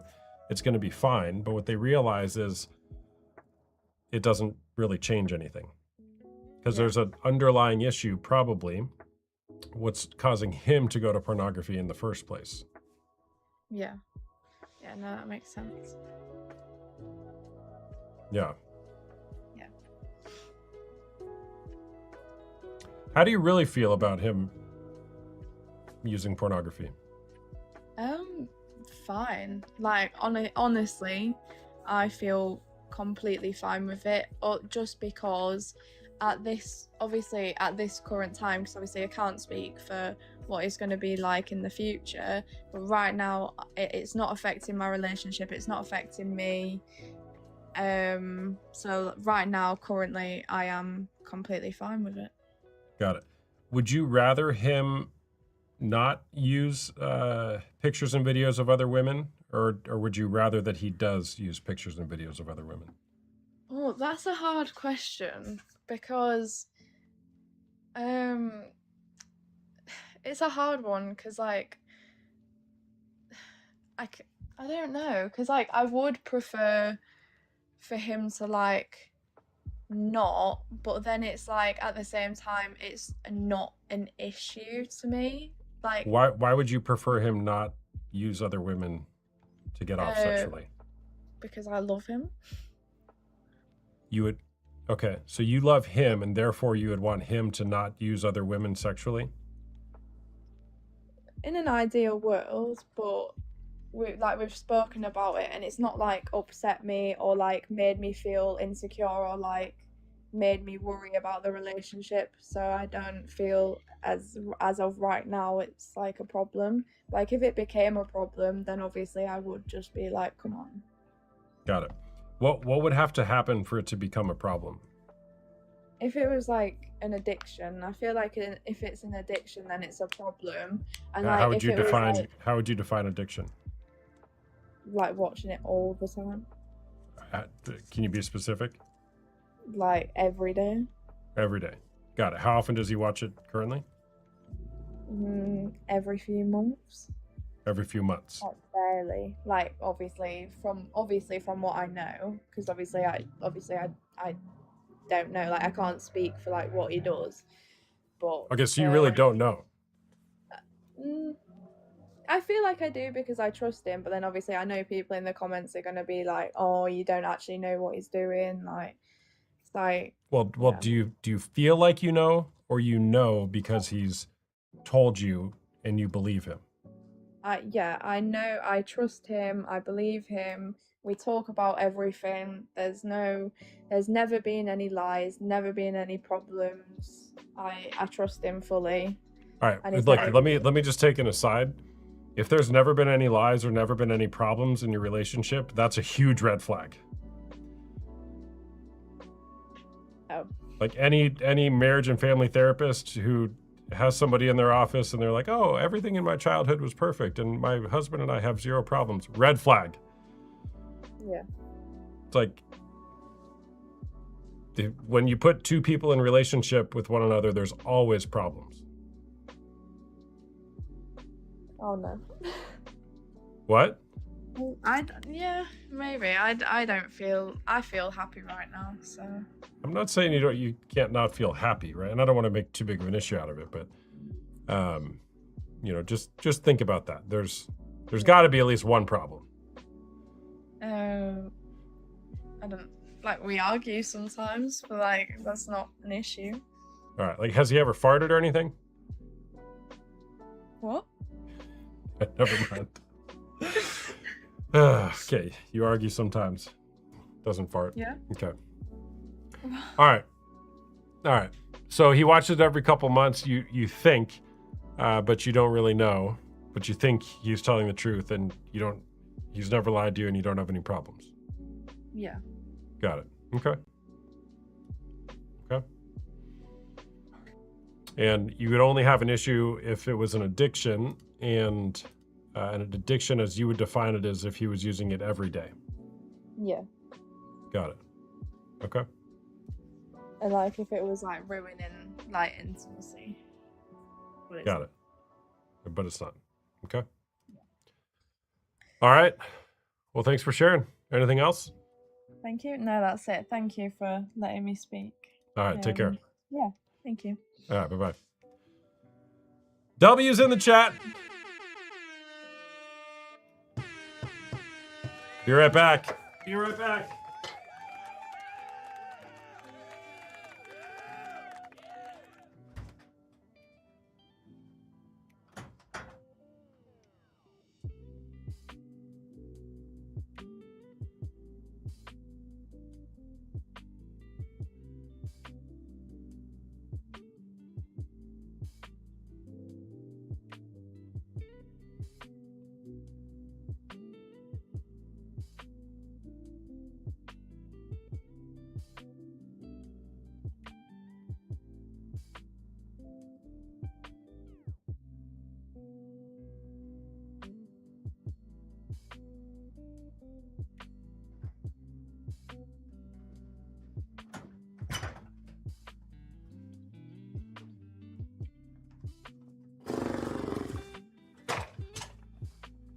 I could hear my inner child screaming.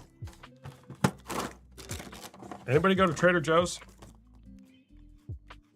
These are so good. Organic mini peanut butter sandwich crackers. Trina, what's going on? It had been a while. Where you been? No, better question is, where have I been? I'm here. Don't worry. I'm here.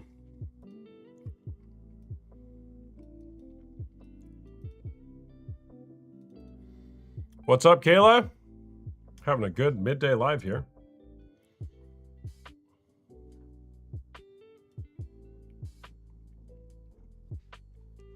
Hey, quick question. Do you use to stream? What does that mean? Hey there, what's going on? Hi, how are you? I'm doing good, thanks. How are you? I'm doing okay, thank you. Good. Is porn cheating? I think absolutely, yeah. You think absolutely? Okay. Why is that? You know, I mean, I guess everyone has their own line of what they would call cheating, but I feel like for me, not having eyes for your partner is cheating, whether it be a romantic relationship and someone's fulfilling my emotional needs, or I feel like most people would consider it cheating if you brought a woman into the bedroom with you, got her naked and jacked off to her. So what's the difference of doing it on the phone? Yeah. You know? Oh, wow. Just putting it out there, aren't we? Yeah. Okay. Have you been in a relationship with somebody who watches porn? Yeah, so I mean, I've personally in my life experienced porn addiction when I was a little kid, but I got married when I was 19 earlier this year. Okay. Congratulations. Not so much. Oh, never mind. My condolences to you for being married. What do I say? No, I just 3 months into the marriage, I had caught him watching porn. Oh, gosh. Yeah, and we had been together since high school, so it was such a betrayal. He was my best friend for years, and I had explicitly asked him so many times before we got married, do you watch porn? Are you watching porn? And he lied to me every single time. And then I got this, I had never really went through his phone much in the relationship, because when I expressed my distrust, we would both come to the conclusion that it was my own baggage I was bringing to the relationship, not something to put on him. So I would have to restrain myself to go through his stuff. But one day, about 3 months into us being married, I was like, yeah, I'm going to take his phone and look at it. And I found all the porn in there. And yeah, it's been the most heartbreaking thing ever. And I think for sure it's cheating, because why do you need? All right. Why would you need to look at somebody else? Yeah. All right. So when did you get married? In January.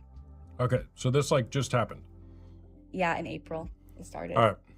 Okay. Sorry you're in this situation. Okay. It's okay. Is it okay? No. Okay. What are you doing? What are you doing with this now? Is he getting help? Are you getting help? Yeah. Okay. I've been in therapy since the day of. He's been in therapy as well. He's been doing a lot, so I'm kind of stuck in this hard place of if I should divorce him or not right now, because he is doing the work, but to me it kind of feels like it's just like routine almost. Like he's not actually doing the work, he's just going to therapy when I tell him to and doing the things I'm telling him to. A lot of it I feel like is just him promising things but not actually happening, because he's been in therapy. He let me put blocks on his phone, like a porn blocker, and we put cameras in the house.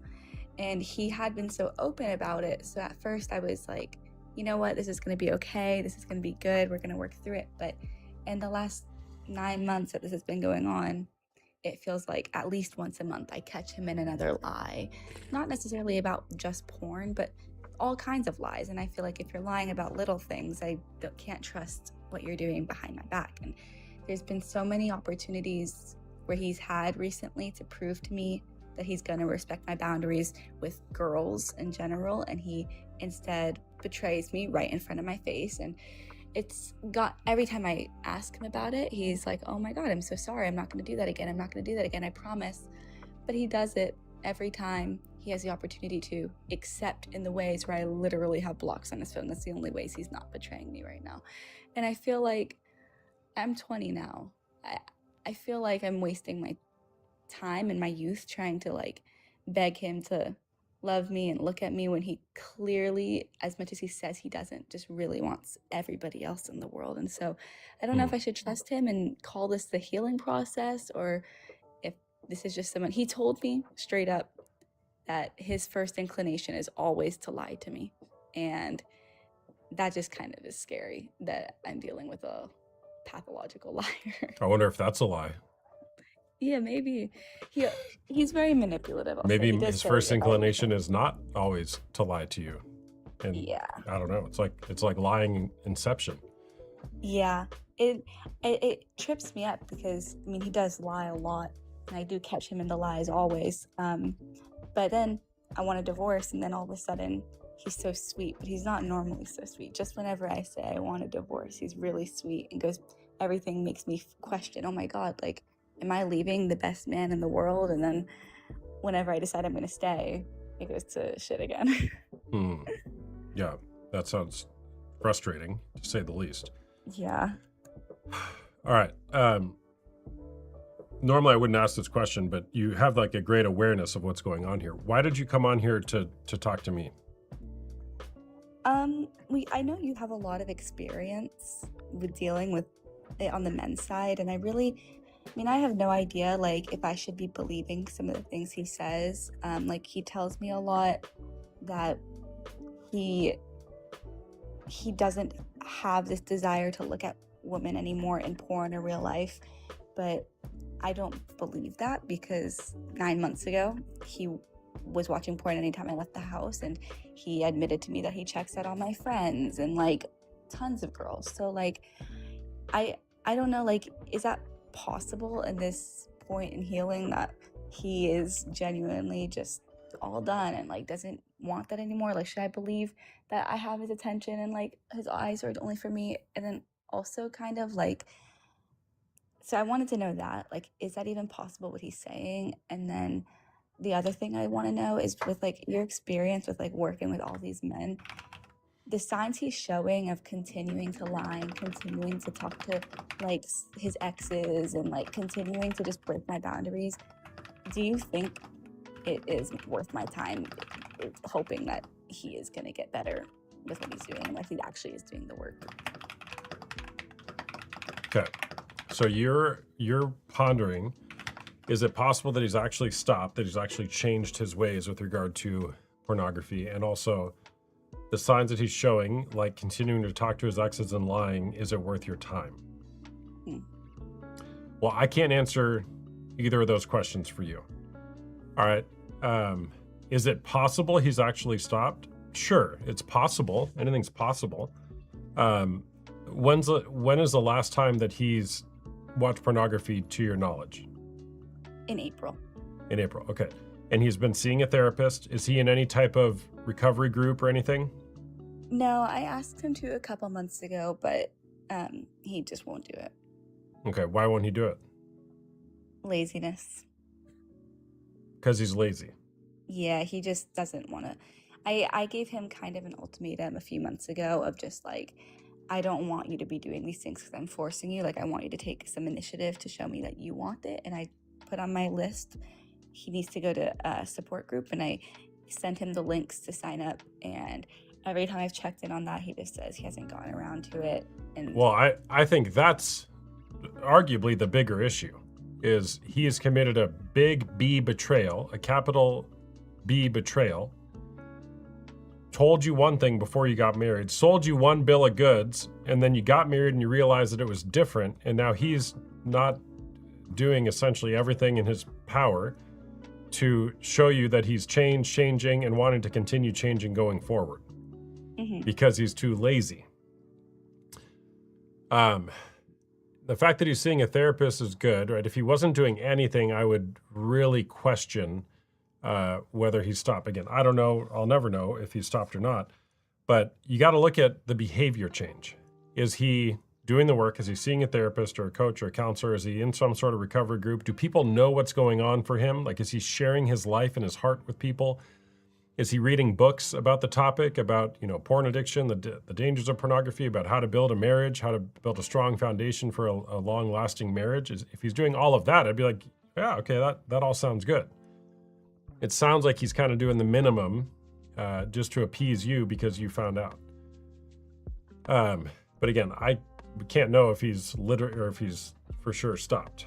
Now, the signs that he's showing, continuing to talk to exes, that seems like a problem. He's lying. Is it worth your time? I don't know. I don't know if it's worth your time or not. I think there's something beautiful about healing and transforming together in a relationship, in a marriage. Many marriages, probably all marriages, go through really hard transformational processes that if you make it through, when you make it through with a solid foundation, it can be a beautiful foundation for a long-lasting marriage. All right? I think the question to ask yourself is, what's the trajectory that you feel like you guys are on right now? And I think, is it worth my time? I don't know if that's the right way to phrase that question. What do you think? Right now, I'm leaning towards no. Just that's where me and my therapist have gotten to on that. But she also has I'm kind of worried that my therapist has a bias because she left her husband immediately for porn addiction. So I'm not sure if I kind of want a side of someone who sees the end result of someone getting over porn. But right now we're at no, it's not worth the time. Just because I'm really concerned about, am I going to regret in 10 years having spent 10 years on this versus if I just say, okay, I spent however many years I already did spend on it and move on. Mm-hmm. Totally. Yeah, I think that's a good way to look at it. Something that some people choose to do is just write down, what are your non-negotiables? What are you, knowing that there's been a betrayal here, what are you needing to see? And by when are you needing to see those things? It sounds like you're wanting to do the work more than he is. And what is he willing to do? Therapy so far. Okay, well, that's good. Have you guys done couples therapy? Yeah, we were doing couples therapy, but it got to a point where every argument he would bring up how I'm forcing him to go to couples therapy. So I was like, okay, then don't go if I'm forcing you. You're forcing him. Yeah. Do you take him against his will? No, I just... Okay, you're not forcing him. Yeah, I just told him it was part of my new boundaries as I wanted to do couples therapy together. As some kind of tangible evidence that he is doing work. And then he's like, okay, fine. But then whenever he'd get upset at me, he'd be like, I'm doing all these things because you're forcing me to, and you're making me do all this for you. Do I hear a kid? Do you guys have a kid? No, Is it a I bird? nanny. What I is it? nanny, and Okay. it is a baby, but she's Okay. sleep training right now, so I Got have to. Yeah, she cries herself to sleep now, unfortunately. Yeah, got it. Okay. Who do you have in your life besides your therapist who's supporting you through this? Just my parents. Okay, so they're aware of what's going on? Yeah. And are they helpful for you? Yeah, I mean, they've just basically said they have no thoughts or opinion on it. Just whatever I decide, they'll support. Yeah. So that's been helpful enough. Okay. Yeah, I mean, you probably heard me talk about it before, but there's always an issue. There's always an underlying issue why somebody's using pornography, and even with the lying, right? I would be, if I was working with him or somebody like him, I would want to get curious about that. Why are you using pornography, or why were you? What type of pornography? When did it start? What trauma might you have had in your past? Why are you lying? What are you trying to protect by lying? He's trying to protect something. Yeah, I also worry a lot with it. I don't believe he's being fully honest about the type of pornography he was watching. And that kind of scares me because I do really want kids, and I don't want to have kids with someone who, is watching some really perverse stuff. So that would be really dangerous. I feel like if he was maybe dabbled in watching child pornography, which I worry he did, and I don't believe he's telling me the truth because so far in regards to the kind of pornography he's been watching, it has just been trickle truth. Have you asked him if he's watched that? But he hasn't said anything on that before. So, sorry, you cut out for a second. Have you asked him if he's watched that?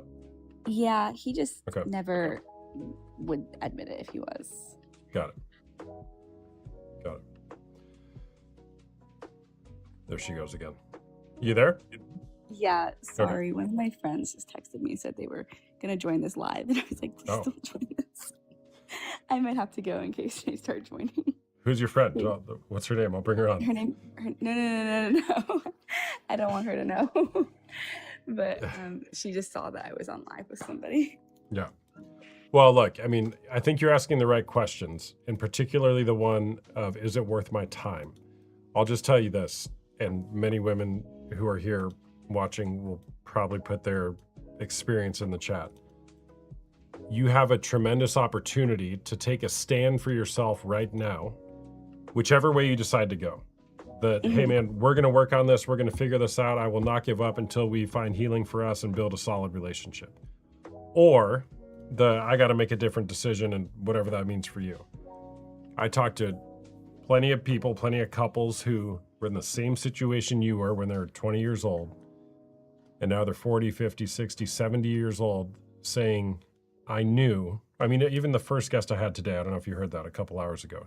18 years ago, she knew all the things he was doing, and she kind of just tolerated it until it escalated, and now she's looking at getting divorced with 2 kids, and, you know, she's got to figure that out.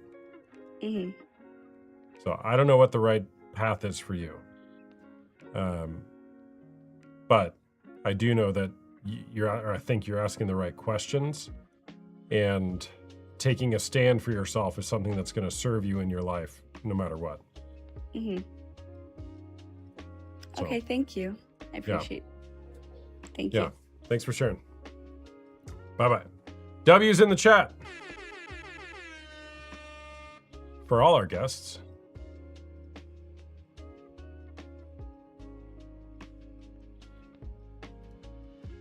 W's in the chat for all our guests. Some usernames just make me laugh. Oh, she's okay. Infidel, opposing point of view. Infidel, I don't know what point of view I get before I bring the person on. So the only way to find out someone's point of view is to bring them on and then ask them. So if you think I'm only bringing people with the same point of view, I literally don't know anything about the person before I bring them on.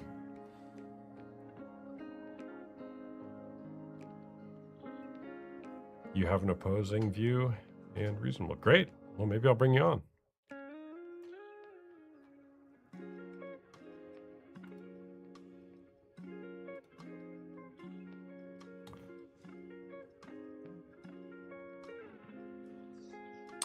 Hey there, what's going on? Hello? Dildo Stomper? Dildo Stomper? Mr. Stomper? Mrs. Stomper? Are you there? Hello, this is Malia from Boyd's Creek Animal Hospital. How are you today? I'm good, thank you. I'm Thanks just... for asking. Yeah. We are I'm just calling to confirm Titus' appointment for tomorrow at 9:30. Yep, that's confirmed. Okay. And also the technicians wanted me to let you know, just to remind you, to give pre-meds tonight, and the morning of the visit, okay?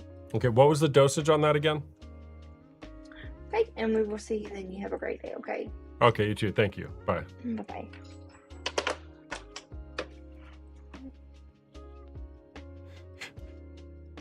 I love trolling trolls. Oh.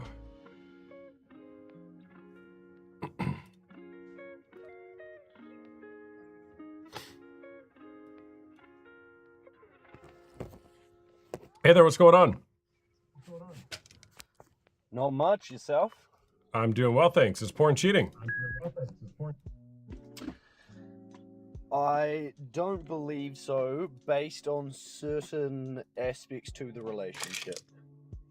I Got it. believe, like anything, it could be a it can be an addiction and it can be a problem, like anything used out of moderation. And lying and transparency are two big things. If you can't be transparent with your partner and you know why you're leaning towards that, and that you're not getting the intimacy out of your relationship, you know, and not wanting to seek it elsewhere, you know, self-sorting a problem, but then communicating with your partner as well, you know, there seems to be a lack of intimacy in our relationship, and still communicating that extremely clearly, like, provides, you know, great communication in the relationship, which then sort of paves the path for what comes. If your partner doesn't want you watching porn, that's a conversation you should have with your partner transparently. And if she doesn't want that and you feel that that's too limiting in your relationship, you should have the etiquette in yourself to leave and know that that's not your relationship. You know, if it's something that you can't control, or if it's something you're not getting enough of, you know, be it you're a 20-year-old male, you need to understand you're full of, you know, hormones at that time, and it'll be hard to control that stuff during that period of your life. And it's probably something you need to work towards and not just achieve overnight. It's something that's a, you know, it's a goal to work towards, and something that's just self-control in all aspects. Got it. All right. Do you watch pornography? Yes, not frequently, and often when it's done, it's with my partner. Got it. Okay. When did you start watching it? I'm getting an echo from like you, man. I don't know if you can fix that or not, but Oh, hold on. Yeah. 1 second. Here we go. Is that better? yeah, that's much better. Like most men, definitely young. Definitely probably a lot younger than probably most people should. As just a curiosity thing, I suppose most people do it, and you know, it becomes a normal. Obviously, when I was young, it was very different to what it is now. You know, it was pictures and magazines. Whereas How old are now you? it's- I'm 30. Okay, got it. How old were you when you were exposed to it? I'd say 15 or 16 would have been when you start, you know, well, when I would have started seeing it. Okay, that's actually much older than average. Oh, really? Mhm. Yeah, well, I mean, back then you had to get your hands on a magazine, or someone had to have it, you know. It wasn't, I'll just jump on the internet and it's all there, you know. Mm-hmm. Yeah. It's definitely a lot more accessible for the youth these days, which I suppose could make it was more still problematic. Yeah, I mean, it was still really. You were born in '95 then, so you were 15 years old in 2010. It was accessible for sure. Oh, it was way accessible by then. No doubt about it. Yeah. Anywho, So- I feel like I've talked enough. Give me some contrast. Give you some contrast to what? Well, your opinion, you know, on or you know, what you Oh. would say as to my opinion so far, or my experience so far. Yeah, well, I think if you're in a committed monogamous relationship and you've said something like "I love you, only you, mind, body, and soul till death do us part," if you deviate from that agreement, whether it's using another person, whether it's on a screen or in person, I think you violated the agreement or the commitment, and therefore you've cheated. Now, if you don't have an expectation of monogamy, meaning I don't expect to only have eyes for you and you only have eyes for me, then technically we could say that pornography isn't cheating if you don't have the agreement that you're only going to be one another's partner when it comes to sex or sexuality. So I think it depends on how you've defined the relationship. Now, I still think porn is problematic. That's another conversation. I wouldn't disagree with that either. You know, there's definitely too much abnormalization in porn, and you know, unrealistic standards probably attained in porn. Mm-hmm. Mm-hmm. But Yeah. Well, that's I one of the should feel problems with more- pornography is that it creates unrealistic expectations for sex. Pornography is you push a button and you get whatever you want to whenever you want to, however you want to, with whoever you want to, with this part looking like that, and this one looking like that, and this accent, and this color, and this length, and this size. But when you go to be intimate with a real person, you couldn't get any further from that type of experience in real life. I would agree with that, like heavily. They are almost polar opposites to a degree from what realistically happens and what doesn't. Mm-hmm. To a certain standard, obviously the act is somewhat still the act. I see it in a general sense of being transparent, and I feel a lot of people struggle to be genuinely transparent with themselves. And even in a day-to-day world, you know, we all look at other people, be it with intention or no intention, and I think being transparent with yourself and your partner. For example, me and my partner will be walking around somewhere, and I'm not being disrespectful in the sense of I'm not gawking at everyone. I'm not even looking around, you know, gandering for other people. I'm very content in my relationship and with my partner. But if we're to see someone that is putting extreme effort, or has extremely exaggerated features, or is, you know, just a gorgeous person, or, you know, maybe a good-looking dude, either of us will point it out, not out of insecurity, or it's more out of observation. And the transparency in that communication takes any threatening aspect away from it, where we can talk about it more as as an act of something, and not hide it behind you know, thoughts of insecurity, or, you know, insecurity. Yeah, I got you. Acknowledging beauty is very different than lusting, right? It would be one thing to say like, oh, that person's attractive, whether it's a man or a woman. It would another person to be like, or it'd be another thing to be like, the things I would do to her or him, and then immediately start masturbating when you see that person. You see the difference? Yeah, very, very, yeah, 100%. I mean, for an example, a very good example is me and my partner haven't had kids yet, and it's something we look at doing probably in the near future.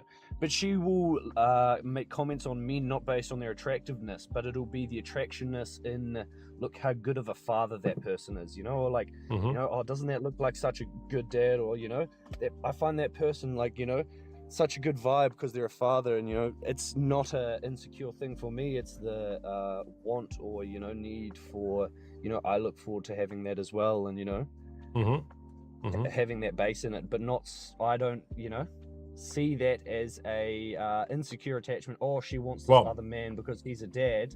She likes the idea of a family, and she, you know, it's her approach as to, you know, this is what she's looking for. I got that. Yeah, and that, I mean, that, it sounds like you're describing intangible qualities of a person and character that you're seeing, right? As opposed to just how the parts look. Yeah, I suppose. Yeah, definitely. Yeah, there's a big difference there. No pun intended. I think that's probably the line that sort of crosses it, I suppose. I suppose I'm not looking at physical attributes as much as I was when I was younger. Now, as I look for someone, you look more for their actual personality attributes. And what an amazing thing to look at somebody for their personality attributes and their character. I'm agreeing with you, by the way. I hope you don't hear me. I'm not condemning you, right? It's like, what a better way to look at people, for the inside, for their character, for what makes them special, as opposed to just seeing their parts and thinking, oh man, the things that I would do to that person's parts. Yeah, it's definitely the difference between lust and love. And I think the youth, it's hard to establish that difference, very much so. And porn probably makes that line even harder to distinguish. Absolutely, because porn reinforces the belief or the notion that it's just the parts that matter, right? But oh, sorry, you go. Go ahead. My only contrasting opinion to it is that in society we've normalized. It's not that we've normalized. It is normal to be not just clothed, but sort of covered and modest. So, you know, the intention is you'd never see it, and kind of, if you followed that lifestyle, live by the Christian lifestyle where you don't see someone naked or anything like this until you're married and deep into this relationship. which I suppose we don't see much, so I don't know what the problems amongst that could be, but I assume there would be some based on the, again, and it's an assumption, so I don't know, but the lack of knowledge surrounding the matter, it would be almost like not having sex education in school and not understanding some of these premises of you know, what we are as humans, you know, the difference between lust and love, you know, do you just not know the difference because you wait until marriage, and then by that time that's your lesson to learn there at 30 and you haven't learned it 10 years ago, and you know, you don't attain that knowledge until you're too far in. Totally. Which is why I think all of those things should be explored, you know, as we're developing our desires physically, sexually in a partner, as well as exploring ourselves. Yeah, I mean, yeah, I agree. I think that's one of the problems with pornography, is it teaches us to reduce and reinforces to just reduce somebody down to only their sexual value. Do people have sexual value? Yes, they do. But the problem with pornography is that it says people are only valuable because of their sexual value. And then we're missing the whole person. If we look instead at the whole person, of their needs, their wants, their desires, in addition to their sexual value, now we have a more complete view of a person. And that is literally the definition of humanizing somebody, as opposed to dehumanizing somebody and saying, what can I take from you? Well, it's something I definitely worked on in my relationship, and how we handled it was a lot more what I felt like is mature and transparent communication, and allowed us to sort of work through it. But I would say at the start of our relationship, I watched more porn and, you know, transparently told her so. Then she would, you know, then we had sex. So it was like this imbalance of, you know, she would then question, do you not find me attractive? And we would go, you know, we would follow this pathway of conversation, and I would explain, like, look, I'm very attracted to you, and, you know, I just have urges, you know, more so than, you know, it seems that you do, or more than I'm initiating for. Therefore, you know, I'm, instead of complaining to you or going out seeking it elsewhere, I'm just sort of what I would describe as solving the problem and carrying on with life until, you know, we reach intimacy next, which was the goal. And that communication then led to, well, do you not think we're having intimacy enough? And that sort of allowed us to sort of like work on, you know, what she would expect more if, you know, et cetera, et cetera. It's a two-person table, so it's not like you can just have it whenever you want, but it's like, if you want to increase the amount, these are things you can do, and, you know, this is how I like, you know, things to be, you know, set up, or how I like to feel to be in that mood more. And so it'd be that conversation about, okay, well, this is what I can do then to make it happen more at home and happen with my partner, and that'll, you know, that reduces my need to, you know, self-sort the problem. And then in doing so, it died off more so, and we led more into intimacy consistently together through that communication. And then it got to the point where it became almost non-existent on the porn because it wasn't necessary.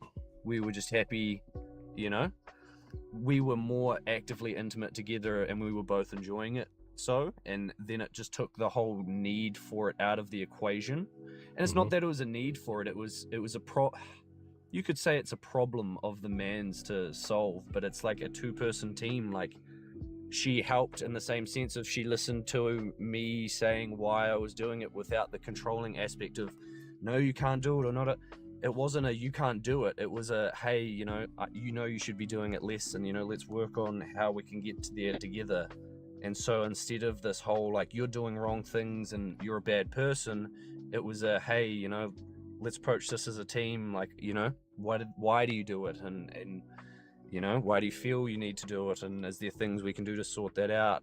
It was a different conversation instead of a hostile engagement, which I found, you know, worked out. Well, having the conversation is certainly good. But you know, I think there's a lot that you've reflected upon with this, and I would again just encourage you to look back at why are you using pornography? Right. What is it that you're getting out of it? Is it a need?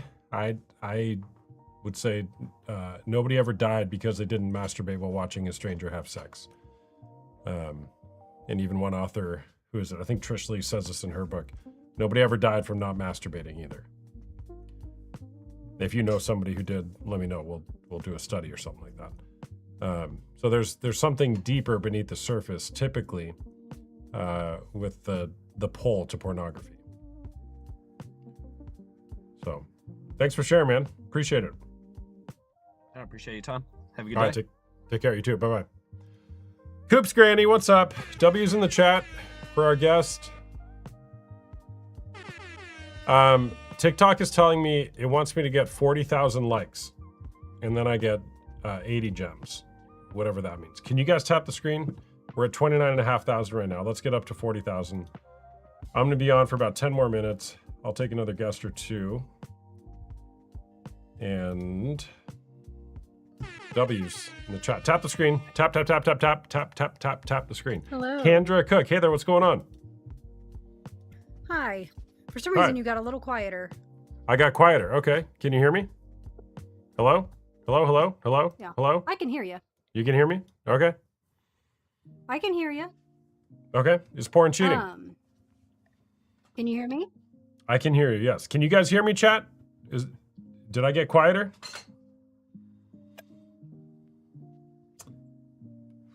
Everyone's tapping the screen. You kind of They- froze on. There you are. You didn't freeze Okay. yet. Okay. All right. Is porn So cheating? yes, I do believe so. I do believe so. Okay. Why is that? In my experience, the guy that I'm with now, my fiance, we've been together about 5 years, give or take a couple of months. When we knew each other in middle school, we're kind of friends back then, ended up together. So, come to find out, about a year or so into our relationship, we moved in together. It wasn't necessarily just porn. It was anything and everything, if that makes any sense. It was the paid things. It was Snapchat. It was taking screenshots of pictures with cleavage. And it wasn't just, oh, I found this out while we were together. Like he was just doing it while we were together. I found out that it had been years of him doing this. And it seemed to me that it progressively got worse. For him. Okay. I left for a little bit, for a few months. And I said, this is my boundary. We can try to work on it. I need to see some work on your part to figure out. Because I wanted to not go, how dare you? This is cheating. You have something wrong with you. I got curious with him. Why do you think that was just your outlet? What was that doing for you? Mm-hmm. And it got to the point where, obviously our intimate life was just gone. And, sorry, my alarm for some reason is going off. And he started to do therapy on his own, which I was actually kind of surprised about. And I mean, kudos to him to kind of look inward. Mm-hmm. He paid $500 a week out of pocket to do it, which was, no insurance would cover it and anything. So I'm like, okay, maybe, I'm kind of keeping it to myself, but he means it. And then we started doing couples counseling. And I had been in therapy prior. Hold time out real quick. Thank you guys. 40,000 likes. W's. Appreciate that. Okay, sorry. You've been doing therapy prior? Yeah, I've been doing therapy prior. It's always been an issue, though. I wonder what you think about this. It's always been an issue that after therapy, we learned communication is different. We seem to kind of get mixed up with what each other are actually meaning.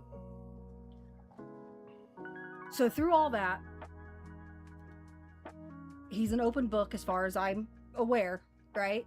I'm gonna have to put a little bit of trust back into him. It's been 2 or so years. We quit doing couples therapy because his dad found out that he had pancreatic cancer. Ugh. And I just kind of feel like it's too much on him. He is the Mhm. manager of a big company too, so he's got 1,000 things to do all the time. He's always, I'm stressed. There's almost the same amount of lack of intimacy as there was before, with no indication of that desire being spread out around me versus me. Mm-hmm. And we've had the conversation, okay, well, there's proof that you did have that desire, that there wasn't a lack of it for that type of connection. And he would say things like, I would just to see if I could. If some of these girls that maybe I didn't think I ever had a shot with would even entertain me. But it wasn't just that. It was, like I said, screenshots, things like that. And even the intimacy now between us, it doesn't seem...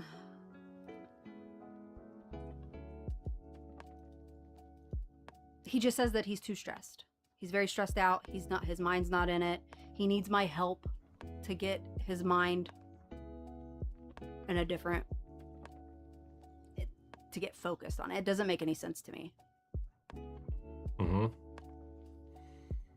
Okay. With as much work as we've done. Mm-hmm.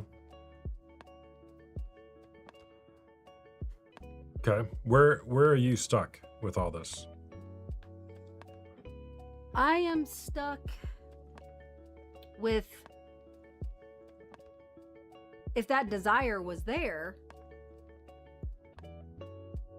sexual desire or connection, whatever he was doing, obviously it was a dopamine fix, I think, that I'm here in person. And like you said, I definitely agree with, is that he could be whoever he wanted behind a screen, didn't really have to show up for it, right? And I don't know if I'm over talking you or what, because you're frozen. I'm here. Hello? Yeah, I'm here. You guys see me? Am I frozen? You're frozen for me, but I can still hear you. Okay. I just don't want you to think I'm interrupting you or anything. No, that's fine. They say I'm fine. I think it's you. Okay, it probably is. It's more of, you know, where's that kind of like primal instinct when it comes to me? Why am I not in the, where's the desire? Where did it go? If there was the proof that he had that type of desire, you know, it's almost, and I've expressed all of this to him. We've had thousands of, maybe not thousands, I'm over exaggerating a little bit, but we've had talks about it. Mm-hmm. And he's been pretty open about some things that I don't think that he would tell anybody else. Just about like his insecurities. Back in school, you know, he was overweight. He lost a bunch of weight. He said that was the only time that he would ever get a date, is when he lost weight. And so what are you hoping for? Like I disappeared. What are you hoping for with him? I'm hoping that, what's that? I'm sorry. You're hoping you get new Wi-Fi for Christmas? Is that what you're going to say? Sorry. Yes, absolutely, because it wasn't doing any of that before I got on here. Okay. What are you hoping for with him?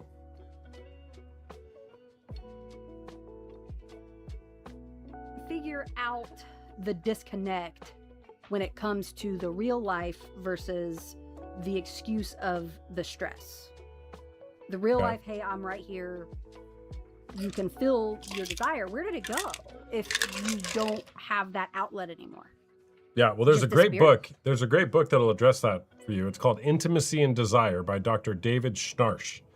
It's a fantastic book, Yeah. and it talks about how that's what you're experiencing is actually a really normal thing in a relationship where there's a desire mismatch, Okay. which is supposed to be comforting. That's a normal thing. It is a little. Yeah. It is a little. I mean- it's just very confusing on my end, right? Totally. Because you're sitting there thinking, well, what's wrong with me? Why is he not pursuing me? Right? Yeah.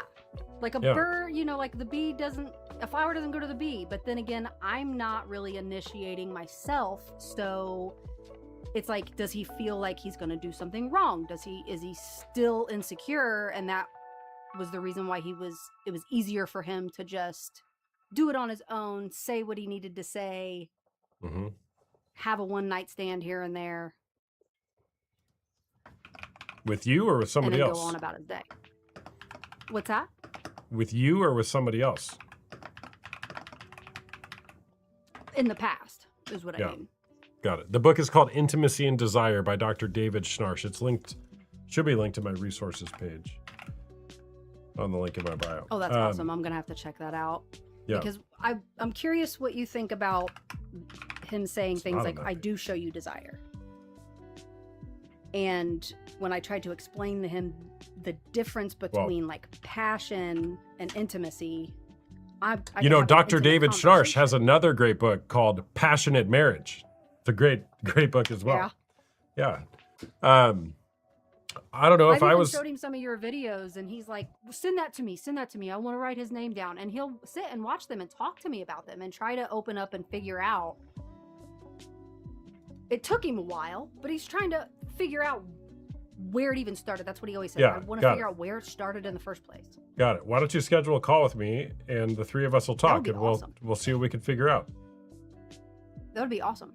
Great. Links How in do my I go bio. about that? The links in my bio. It'll Okay. cost $1 and you can set up a time to chat. Sweet. Sweet. You're asking the right questions. Okay. You're not crazy. You're not crazy. Thanks. All right. But getting the answers to those questions is super important. Like what you're experiencing is that you're not feeling wanted. He thinks he's desiring you. Whether he's right or wrong, your experience is different. Right? And I'm sure that vice versa, there's a lot of the same dynamics happening the other way. So you guys are missing He's each just not other. saying it. Yeah, you guys are missing each other. And okay, these things can be worked on. But getting down to the root of the issue is super important, and that's where healing can happen. And does it make any sense to you that because I've been in therapy, like I don't know it all, but I see it, in the family dynamic, it kind of clues me in a little bit where his nephew is 8 years old and his parents will post pictures of him at like Hooters with his favorite waitress at 8 years old. And they will say, well, yeah, we went to Hooters all the time when I was young. My mom took me and my brother there. So it was like a very young age where they think it's cute and funny that they're showing these young, innocent kids that this is where it's at. And I'm like, no wonder. Yeah, if I was coaching somebody who said something like that, I would get really curious about what else there was. How that happened, what the person started to believe about sex and a woman and relationship. There's got to be something ingrained from that, from those experiences. I mean, how couldn't there be? There Right? has to be, and it doesn't. It's a little. I kind of gotten because we have a 6-year-old and little boy, and that's where everybody wanted to go out for a birthday To Hooters? dinner, and I said no, I'm not taking it, and Yeah. they all got mad at me because I wasn't gonna show up and celebrate, sister-in-law's birthday. I said I'm not taking my child. He's 6. Yeah. What do I need to that's- do that for? Yeah, I mean, way to go for not Well, I doing take that. my little boy and he enjoys it. He calls them Twin Peaks, and I'm like, that's not cute. That's a different restaurant. Yeah, they go to all of them with this, and I'm just like, that's not cute. It's not cute. You're setting him up for, God, I hope he's not lonely. And I love the person that I'm with, because he'll say to me, you know, you kind of saved me from myself and I didn't even know it. I'm like, I don't deserve that credit because you're the one that decided to put in work and try to figure out where it was there, which I'm, thank God, you know, grateful for him to have done that. And he says it's for me, but I wish that he would do it for himself. Mm-hmm. Yeah. Does it make any sense to you where the same excuses from the past is still the same excuses now, just 100%. without the screen?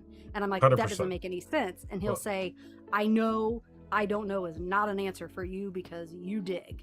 Well, there's always a reason why anybody does anything, right? And it's typically ingrained in us from something in our past, right? So you're asking the right questions. I really got to pee. I'm sorry. So I gotta You're go. fine. But yeah, I think you're asking the right questions. That book may be helpful for you. What was the name of it again? Intimacy and Desire. It's linked on the resources page in my bio. And if you want to schedule a call, there's a link in my bio. I do coaching for couples as well as individuals going through this. So yeah. Yeah, you rock. Thank you. Thanks for sharing. Bye-bye. Thank you. Bye-bye. All right. I got to pee. And I'm going to go. It's great being with you guys today. I might be on later tonight. W's in the chat for that guest and all of our guests today. My name is Austin Hamilton, also known as the Porn Coach, Coach of Porn. I help men who are struggling with unwanted sexual behavior as well as women who are dealing with partner betrayal trauma to navigate through the sexual brokenness, if you want to call it, into healed relationships. It is possible. Promise you that. You got to do the work though. Got to do the work. Give me a follow if you guys like my content. If you don't, no problem. Follow me anyways. Come back, argue with the people in the comments sometime. Schedule a call with me if you want to have a private call, not publicly on TikTok. I'd be happy to chat with you. See if I could be of help in your situation. If not, that's okay too. Make it a great day or not. The choice is always yours. We'll see you next time. Bye-bye.